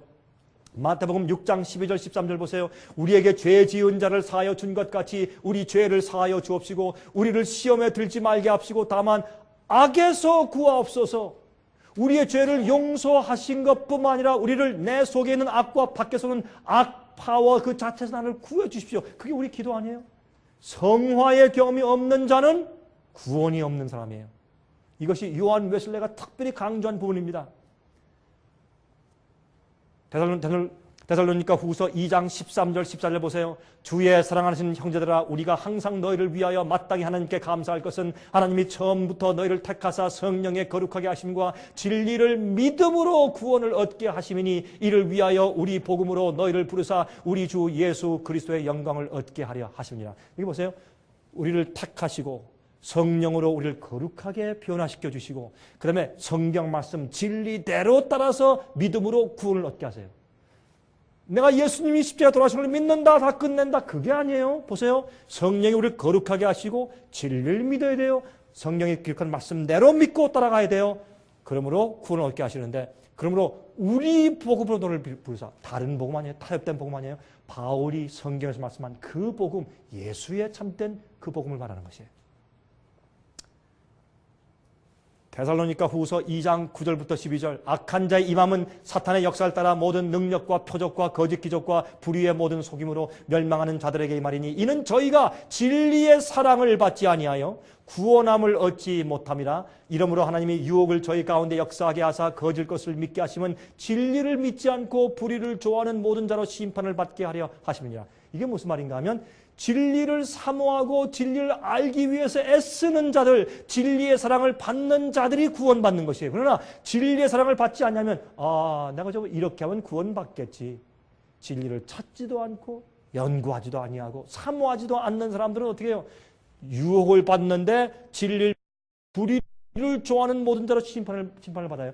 그 사람들이 자기 마음 가운데 죄를 버리지 않고 죄에 그게 좋아서 딱 가지고 있으려면 어떻게 해요? 진리는 칼이에요. 성경 말씀은 좌우의 날선 하나님의 검 같아서 우리 심령과 골수를 찔러 쪼개기까지 한다 그랬어요. 그러므로 어떤 사람들이 그리스도인들이요 성경 안 읽어요. 연구 안 해요. 그리고 귀에 자기 가려운 것을 슬슬 긁어주는 설교만 좋아해요. 자기 양심을 파헤치는 그런 말씀을 싫어해요. 그거 왜 그래요? 자기 마음속에는 죄가 들어가기 싫으니까. 그래서 사람들 어떻게 해요? 교회 갔다가 이제 집에 와서 그래야 돼. 성경아, 오늘 수고했다. 이렇게 손만에 딱 올려놓든지 아니면 책까지 다 꺼놨다가 먼지가 뽀얗게 그래서 그 다음 주일날 이제 교회 갈 때 딱 보내가지고 성경아 잘 있었니? 일주일만이다. 반갑다. 딱 끼고서 가슴에 이렇게 딱 대고서 이렇게 교회를 딱 가요. 마치 누가 강도가 총을 쏘면 이 가슴이 말이죠. 이 성경이 딱 맞아가지고 요한복음 3장 16절에 가서 딱 멈추게 딱 가슴을 딱 가리고 딱 이러고 가지 않습니까? 그러나 성경을 공부 안 해. 왜요? 여러분들 머리에 좀 들어가서 제가 좀 우습게 해학적으로 설명했지만 그 사실이요. 왜 연구를 안 해요? 성경을 펴서 연구하면 자기 속에 죄가 드러나. 주님의 진리와 명령이 드러나니까 그게 어떻게 부담이 돼서 말씀을 안 읽는 것이에요. 그런데 거듭나는 건 성경을 했어요. 다시 태어난다. 중생, 다시 태어나는 거 아니에요? 중생하면 어떻게 해요? 어린아이가, 이러면 어떻게 합니까? 이런 어린아이가 배고파요? 울죠. 이러면 어떤 사람들 그래요. 어린애는 하루 종일 누워가지고 운동도 안 하고 어떻게 사나 그런 사람들이 있어요. 아니요. 어린애기는 하루 종일 운동해. 항상 발과 손 이러고 하는데 여러분요 어른들이요 들어와서 한쪽 이렇게 해보세요. 할 수 있나? 못해요. 우리는 팔이 아파서 못해요. 힘들어서. 그렇잖아요. 그럼 어린아기는 태어나서 계속 운동하고 울어요. 보채. 왜? 배고프니까. 먹을 거 달라 이거예요. 그런데 우리가 거듭나고 어린아이로 예수님 안에서 새롭게 태어나는데 어떻게 의와 주님의 말씀을 사모해서 보채지 않느냐 말이에요 이게. 예? 교회 가서 말씀 들어요. 그건 내 말씀이 아니에요. 그 장로님이랑 목사님 말씀이지 내 말씀이 아니에요. 그건 나하고 상관이 없어요. 어떤 면에서 가르치면 내가 그렇구나 깨달아서 가서 내가 연구하고 내가 확인을 해야 돼. 그래야 내 것이죠. 많은 사람들은 누가 나한테 가르쳐 준 것만 가지고 그게 구원인 줄 알아요. 천만에요. 그런 교인들이 앞으로 큰 낭패를 당하고 앞으로 환난 올 때 깜짝 놀랄 것이에요. 주님 나 모르십니까? 내가 너를 알지 못한다. 불법을 행하는 자다. 내가 떠나가라. 그 말씀이 성경에 여러분 기록되는 것이에요. 그래서 사람들이 깜짝 놀랄 것이에요. 너무나 많은 그리스도인들이 깜짝 놀랄 것이에요. 그래서 우리의 상해 빛에서 이걸 외치고 말하는 것이에요. 예언도 똑바로 풀어주고 앞으로 어떤 사건이 생길 것입니다. 앞으로 이런 게 옵니다. 다른 데를 보지 마세요. 이게 성경 예언입니다. 복음은 이런 것입니다. 진리를 이렇게 믿고 이렇게 순종하고 이렇게 따라야 합니다. 그걸 소리 지르는 것이에요. 우리가. 듣던 말든 제가 가서 얘기할 때 1명이 있든 10명이 있든 100명이 있든 500명이 있든 상관이 없어요. 전 소리를 지르는 것이에요. 그래서 우리가 소리 지르는 것을 어떤 때는 탭을 만들고 비디오를 만들고 그냥 할 수 있는 대로 돌리는 거예요. 어떤 때 돌리다가 돈이 떨어지면 하나님 좀 도와주시죠. 그럼 주님께 돈을 주세요. 그럼 또 돌려야지. 그게 우리 사명이니까. 안 그래요? 얼마나 사람들이 성경 말씀에 대해서 엉뚱한 생각들을 가지고 가는데 예수께서 말씀했어요. 좁은 길로 가라. 넓은 길로 가는 사람 찾는 자들이 많다. 수많은 수천만 수억 명이 넓은 길로 가고 있어요. 구원의 길인 줄 알고 가다 보면 그게 멸망의 길인 줄 몰라요.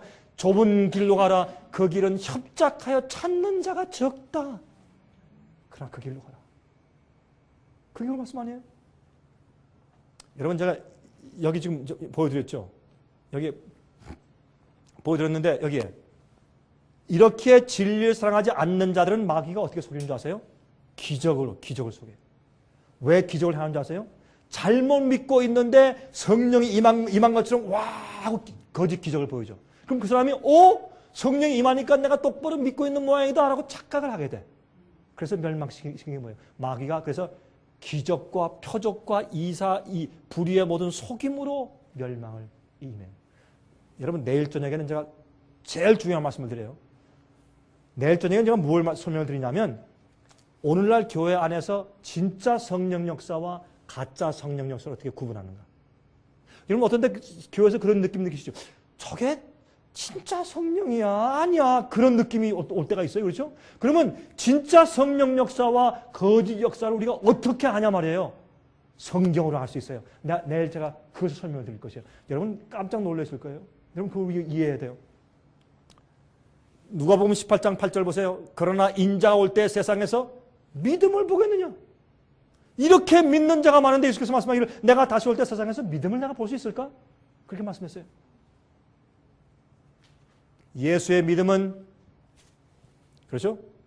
하나님의 계명과 예수 믿음을 지키는 자 아니라 이미 보았죠? 요한복음 14장 보세요. 오직 내가 아버지를 사랑하는 것과 아버지의 명하신 대로 행하는 것을 세상으로 알게 하려 함이라. 예수께서 이 땅에서 보신 것이 뭐예요? 아버지의 뜻대로 사는 것을 내가 보여주러 왔다. 그게 예수님의 생애예요.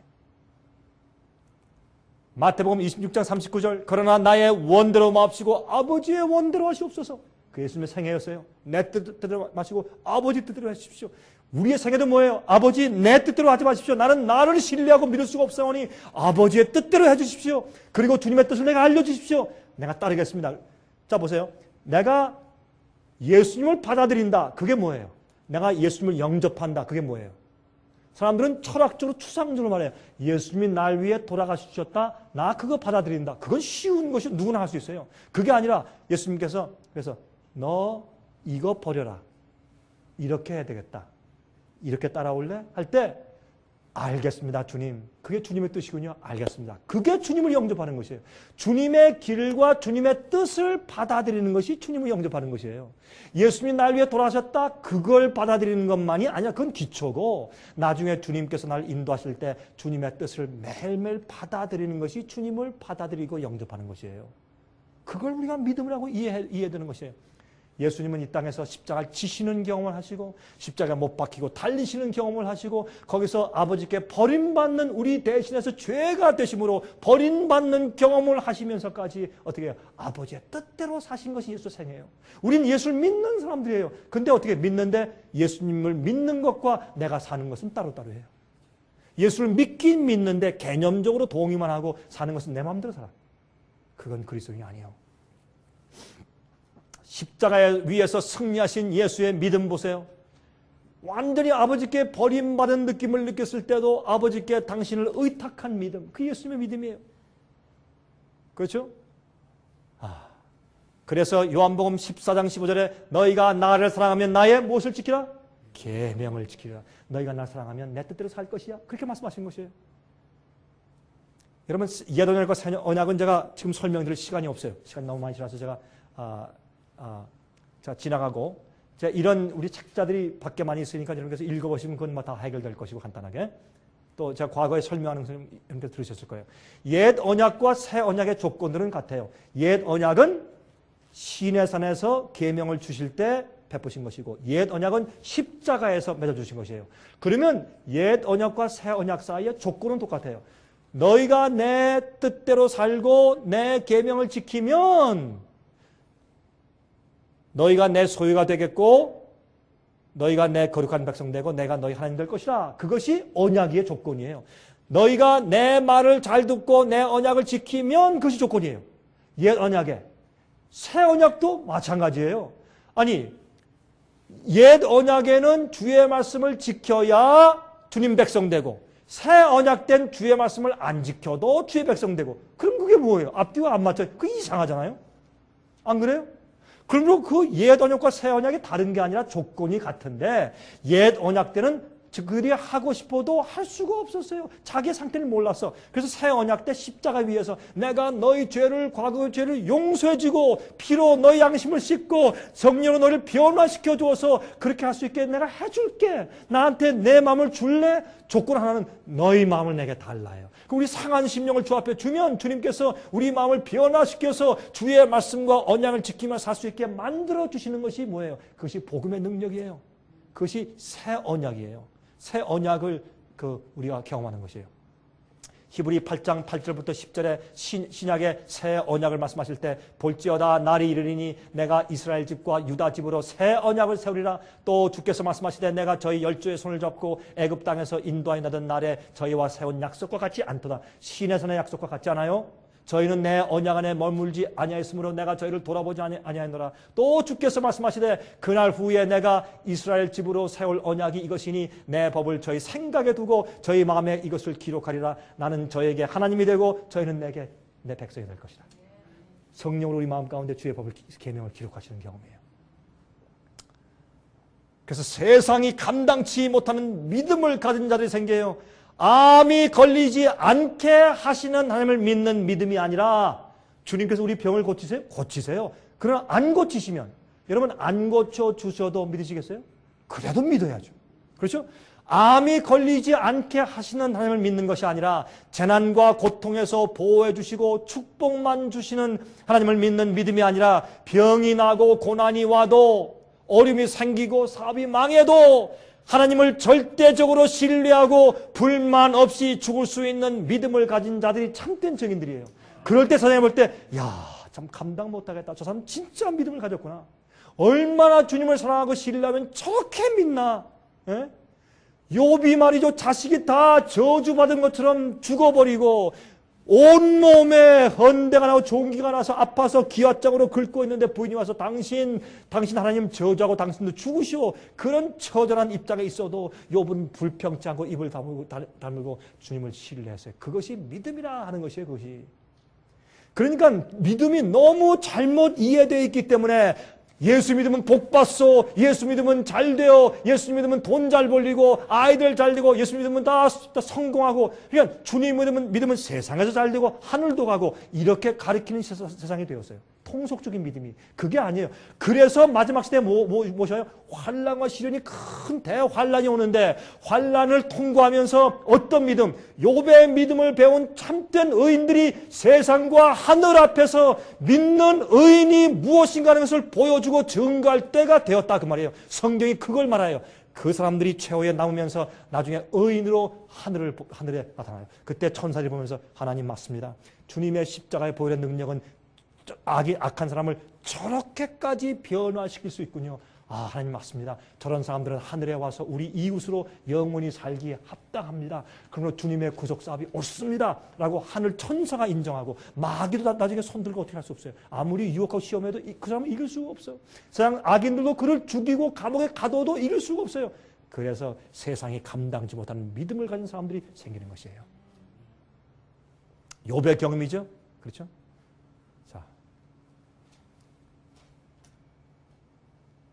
여러분 이 얘기 아시죠? 뉴올린스에 큰 그 태풍이 와가지고 홍수가 났을 때 이 사람들이 전 이거 보고 이 사람들이 정신이 조금 나갔나 그렇게 생각했어요. 뉴올린스가요 이 사발처럼 이렇게 폭 빠진데 요런 데 도시를 세워놨어요. 이렇게. 왜? 해변가 앞에 경관이 좋다고. 어떻게 했는 줄 아세요? 여기가 바다거든요. 바다에 이렇게 이제 막는 것을 만들어 놓고 이쪽엔 이게 강이에요. 호수인데 강처럼. 이게 레이크 폰찰트렌이에요. 이것도 그냥 물과 이 바닷물이 섞인 물이에요. 이것이 넘쳐나지 않게 이렇게 방벽, 리비를 이렇게 벽을 딱 세웠어요. 이렇게 쭉 세워놓고 이러고서 살았어요. 이건요. 태풍이 오면 요거 다 무너진다는 걸 알면서 경고를 받으면서도 그냥 살았어요. 에이 그럴 리가 있나 하고 살다가 싹 다 망해버렸어요. 세상이요. 지금 우리 교인들이 그래요. 이렇게 찬송 부르며 교회 그저 일주일에 한 번씩 왔다 갔다 하면 다 구원받는 거야. 이미 구원을 받아서 십자가의 은혜로 그리고 살다가 앞으로 큰 난편을 당하는 거예요. 이게 제가 가슴이 아픈 것이요. 제가 성경 말씀을 가만히 연구하고 제가 깨닫고 나니까 이게 제 가슴 어떤 가슴이 터질 것 같아. 저 사람 앞에서 어쩌려고 저렇게 하는가. 가슴이 터져요, 제가. 그래서 우리가 이렇게 하고 다니는 것이에요. 여러분 아세요? 우리 웹사이트에 하루에 들어와서 제 설교 비디오를 보는 사람들이 얼마나 요즘에 증가하는 줄 아세요? 전 그 때문에 주 앞에 얼마나 감사하는지 몰라요. 내 설교 많이 들으니까 고맙다. 그게 아니에요. 엄청난 숫자가 들어와서 이제 보기 시작해요. 말씀들을. 그리고 들어와서 말씀을 읽어나가고 또 계속 우리 말씀들과 월간 주문이 들어오고 성경 연구를 하겠다 그러고. 제가 한국에 가서 말이죠. 한국에 가서 어떤 사람들 만나니까 제가 한 번은 말이죠. 한국에 가가지고 이제 호텔에 좀 자려고 들어갔는데 저는 사람들 모르잖아요. 이렇게 들어가면 어떤 사람이 강 목사님이시죠? 그래요. 그래서 저는 요새 다닐 때 조심해야 돼요. 알아보는 사람이 많기 때문에. 그래서 제가 저 어떻게 아십니까? 그러면 예, 저희가 목사님을 매주 말씀을 우리 듣고 있습니다. 어떻게 듣고 있습니까? 웹사이트를 통해서. 한국에서. 또 어떤 분들이 우리한테 탭을 계속 보내줍니다. 그래서 우리가 주문해서 우리 책자를 읽고 있습니다. 한 번은 제가 엘리베이터를 타고 올라섰는데 어떤 사람이 이렇게 하고 있다. 강 목사님 그래요?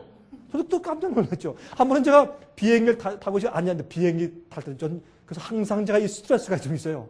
누가 날 지켜오는지 모르니까. 그래서 제가 앉아있으니까 어떤 사람이 옆에 가지고 강 목사님 생전 보지 못하는 저는 예의를 차릴 수가 없죠. 저는 모르니까.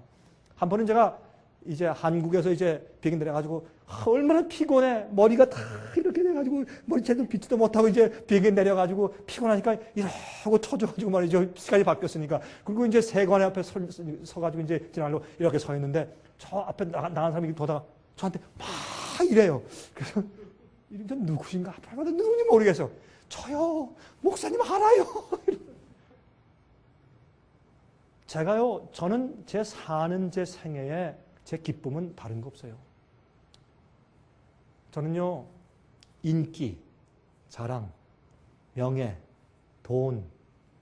여러분 우리 집사람한테 물어보세요. 저 그거 다 옛날에 전 버렸어요. 성공, 출세, 사람들이 칭찬, 영화, 뭐 멋지게 세워가지고 이런 거 다 전 그거 전혀 마음에 없는 사람이에요. 아무 소용없는 쓰레기이기 때문에 제 마음속에 소원은 하나밖에 없어요. 여러분들이 이렇게 듣는 사람들이 또 이제 저를 화면을 통해서 보는 사람들이 저희 글을 읽는 사람들이 저희 웹사이트에 들어오는 사람들이 말씀을 깨닫고 내가 이해하고 싶은 것이 저거였다. 저게 진리구나 깨닫고 주 앞에 무릎 꿇고 회개하고 굴복해서 영생에 들어가는 사람이 생기는 거 그게 제 소원이고 그게 제 낙이고 즐거움이에요. 좀 다른 거 아무것도 없어요. 아무것도 없어요. 정말. 뉴올리인즈 살던 사람들 같아요. 오늘날 교인들이 제가 볼 때. 노아의 때와 같이 인자 이맘도 그럴 것이라 했어요. 홍수가 올 때까지 사람들이 몰랐어요. 시집가고 장가가고 사고 팔고 마시고 놀고 그렇게 했어요. 몰랐어요. 홍수가 올 때까지. 이 얘기만 하고 마치겠습니다. 시간이 또 이렇게 많이 지나버렸습니다. 제가 이것을 옛날에 제가 경향신문에 2002년도에 경향신문에 제가 이 기사를 읽고 큰 감동을 받았어요. 맹인이 아니죠. 두 다리를 쓸 수 없는 불구자 아내를 가지고 있는 남편이 있었는데 이 남편이 훌륭한 그리스도인이에요. 근데 이 아내가 남편한테 결혼한 지 17년 만에 이 아내가 남편한테 편지를 썼어요. 편지를 썼는데 그 편지 써서 그가 휠체어에 앉은 아내가 행상하는 조그만 용당 잘 끌고 다니면서 장사하는 행상하는 남편에 보내는 사부곡이에요. 그 편지를 읽고 제가 참 울었어요. 얼마나 감동을 받았는지. 근데 그 편지의 내용은 이래요. 한 번은 말이죠. 이 부인이 결혼하기 전에 이 남편을 결혼하기 전에 자기의 이야기를 방송국에 한번 실어서 방송국에 자기의 사연이 방송이 됐어요. 그때 저 제주도에 살던 이 청년이 그 방송을 두고 감동을 받고 편지를 썼어요. 여보시오 아가씨 내가 당신과 결혼하고 싶소. 뜬금없이 결혼하자니까 이 여자가 얼마나 이상하겠어요. 답장 대꾸도 안 했다고. 나는 그런 동정 같은 거 필요 없어. 저 사람은 나 진짜 사랑이 아니냐고 대꾸도 안 했어요. 근데 자꾸 편지 오는데 이 사람 편지할 때 나중에 일주일에 한 번씩 편지. 일주일에 한 번씩 계속 1년에 52통 편지가 오는 거예요. 참 정성이죠. 내가 당신의 날개가 돼주겠어. 내가 당신의 다리가 돼주겠어. 당신을 업고 당신이 원하는 곳에 내가 다 가주겠어. 내가 당신과 결혼하게 해주시오. 내가 당신을 사랑합니다. 그러니까 1년 내내 이 부인이 답장도 하고 뭐 저런 남자가 다 있어. 난 그런 동정 필요 없어. 그렇게 생각했대요. 1년 후에 갑자기 자기 집에 노크소리가 들렸어요. 그래서 휠체어 밀고 나와서 문을 여니까 한 잘생긴 이런 총각이 딱 서 있는데 참 키도 크고 정말 준선총에 서 있으면서 누구세요? 누굴 찾으세요? 예, 제가 편지를 쓴 그 남대로스다. 제 편지 받으셨죠? 이 여자가 깜짝 놀랐어요. 할 수 없죠. 왔는데 그럼 들어오시라고. 그래서 이제 자기가 이제 할 수 없이 저녁을 지어서 좀 찌개를 끓여서 이제 줬대요. 그래서 찌개를 이제 잘 먹고 나서 대화를 한참 한 다음에 이 남편이 내려갔어요. 내려간 다음에 이제는 편지를 하루에 한 번씩 쓰는 거예요. 1년에 365통. 이게 진짜래요. 그래서 편지를 계속 쓰니까 쓰다가 나중에는 말이죠. 이 남편한테서 남편 될 사람이지. 그 종강한테 소포가 하나 왔는데 소포를 받고서 뚜껑을 여니까 거기에서 종이로 접은 학이 1000개가 나오는 거예요. 그래서 여기 나오잖아요. 1000개 날개, 1000개 종이 학이 거기서 쏟아 나오는 거예요. 그래서 1000개, 그게 뭐냐? 내가 당신의 날개가 되어주겠어. 학처럼 1000개의 학을 종으로 접어가지고 보냈으니 그 정성이 이게 보통이냐면 남자가 난 정말이 진심이요 당신을 사랑하니까 내가 당신과 결혼하게 해주시오. 그러니까 그걸 받고 이 여자가 감탄해서 내가 더 이상 이제 거절 못하겠다. 알겠습니다. 내가 사랑을 받아들이겠습니다. 결혼합시다. 그 결혼을 했어요. 결혼하고 아들 하나 딸 하나 낳아가지고 이 아들 잘 키우면서 장모님하고 부인하고 아이 둘과 5명이 사는데 이 남편이 너무나 신실하고 사랑해 주는 거예요, 부인을.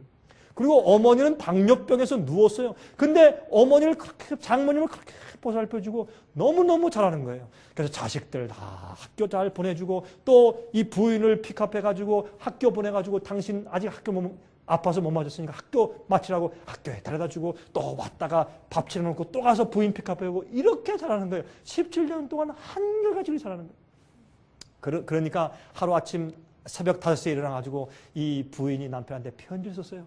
이렇게 썼어요. 사랑하시는 여보, 사랑하는 여보. 당신이 지난 17년 동안 하루도 빠짐없이 나한테 똑같은 사랑을 보여주었어. 당신 같은 사람이 이 세상에 또 어디 있을까? 난 너무너무 감사하오. 당신이 얼마 전에 참 눈물을 흘리면서 당신이 나한테 결혼식 때 사준 그 다이아몬드 반지, 그거를 가난해졌을 때 그걸 할 수 없이 팔았어야 됐기 때문에 그것을 다시 사주지 못해서 마음 아파했죠. 여보, 나 그거 필요 없어요. 당신의 그 반지는 내 마음속에 있어요. 다시 사줄 필요 없어요. 벌써 그거 절대로 돈 쓰지 마세요. 당신의 사랑의 반지가 내 마음속에 있다고요. 그런 말을 다 쓰고 또 이런 말을 했어요. 여보, 이 추운 아침에도 당신이 밖에 나가서 행상을 하고 있는 당신을 생각하니까 참 내 가슴이 아파요. 다른 사람들은 다 뜨거운 아랫목에 들어갈 땐 이 시간에 당신은 우리를 먹여 살리기 위해서 그렇게 시장을 뛰고 있죠. 참 내가 당신을 사랑합니다. 이렇게 말을 해요. 내가 왜 비 올 때 당신을 따라서 더 이상 나가지 않는지 아시오? 내가 한번 당신을 따라 나갔을 때 보니까 나는 이 휠체어에 앉아있는데 보니까 비가 오는데 다 부인들이 남편들의 머리에다 우산을 씌워주는데 나는 병신이기 때문에 당신 머리에 우산을 씌워줄 수가 없었어. 내가 그때 너무 마음이 아파서 그 다음부터 내가 비 올 때 당신을 따라나가지 않소.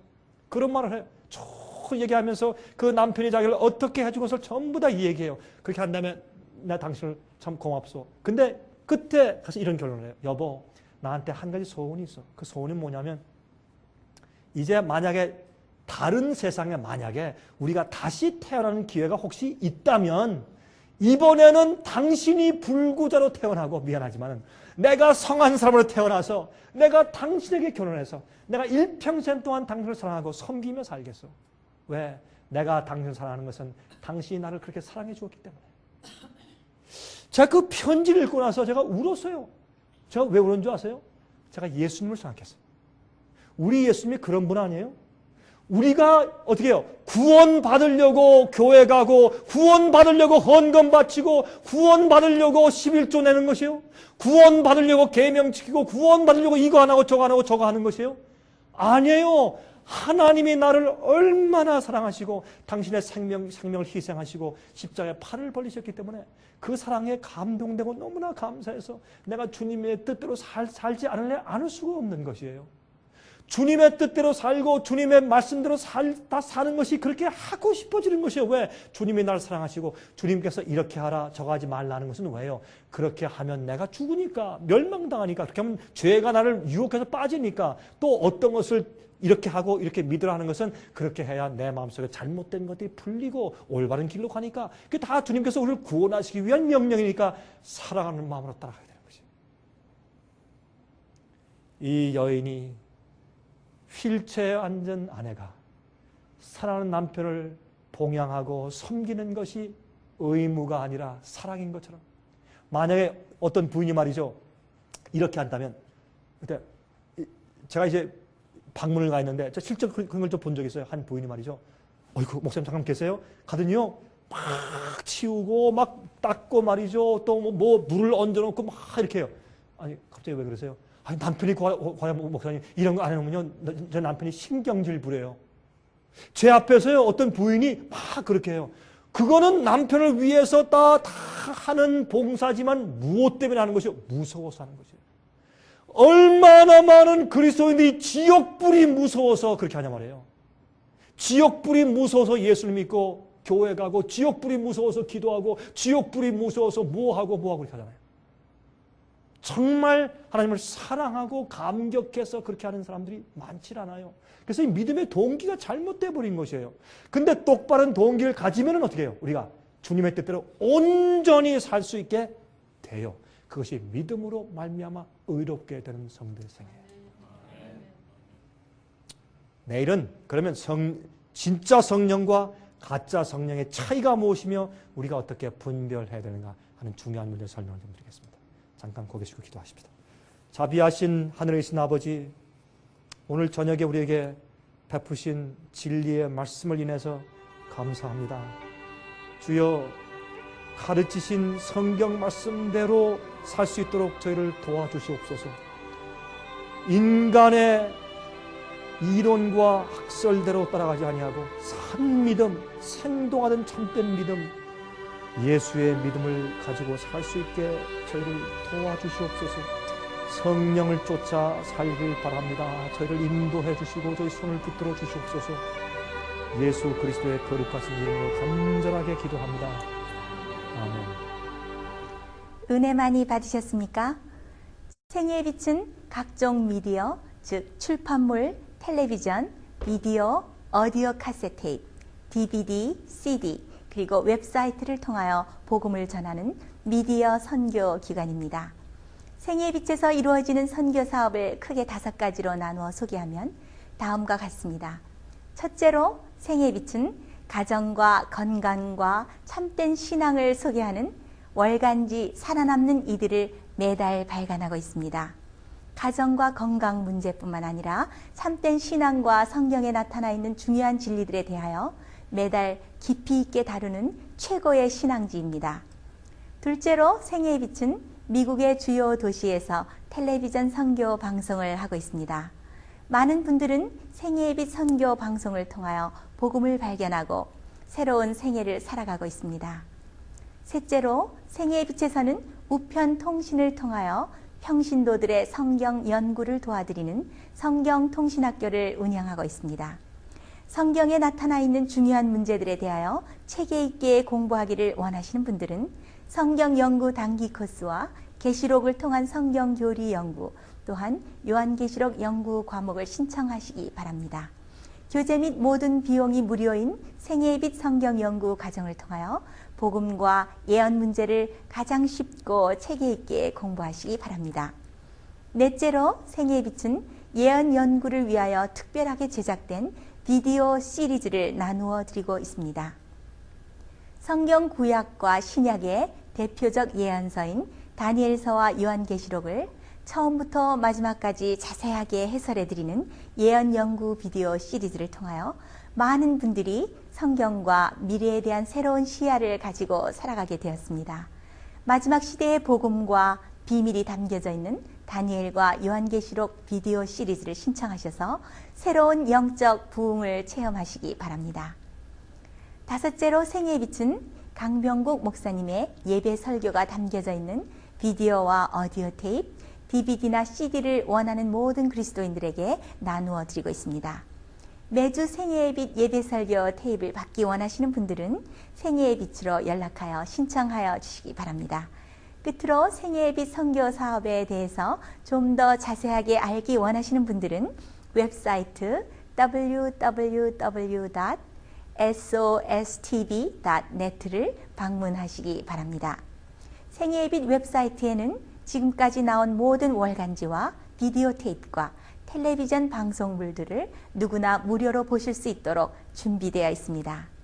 지금까지 소개해드린 생애의 빛 선교 교재들 중에서 원하시는 책자나 테이프 있으시면 무료 전화 704-1004번으로 신청하여 주시기 바랍니다. 미국 동부 시간으로 월요일부터 금요일까지 9시에서 5시 사이에 전화해 주시기 바랍니다. 그럼 다음 시간까지 안녕히 계십시오.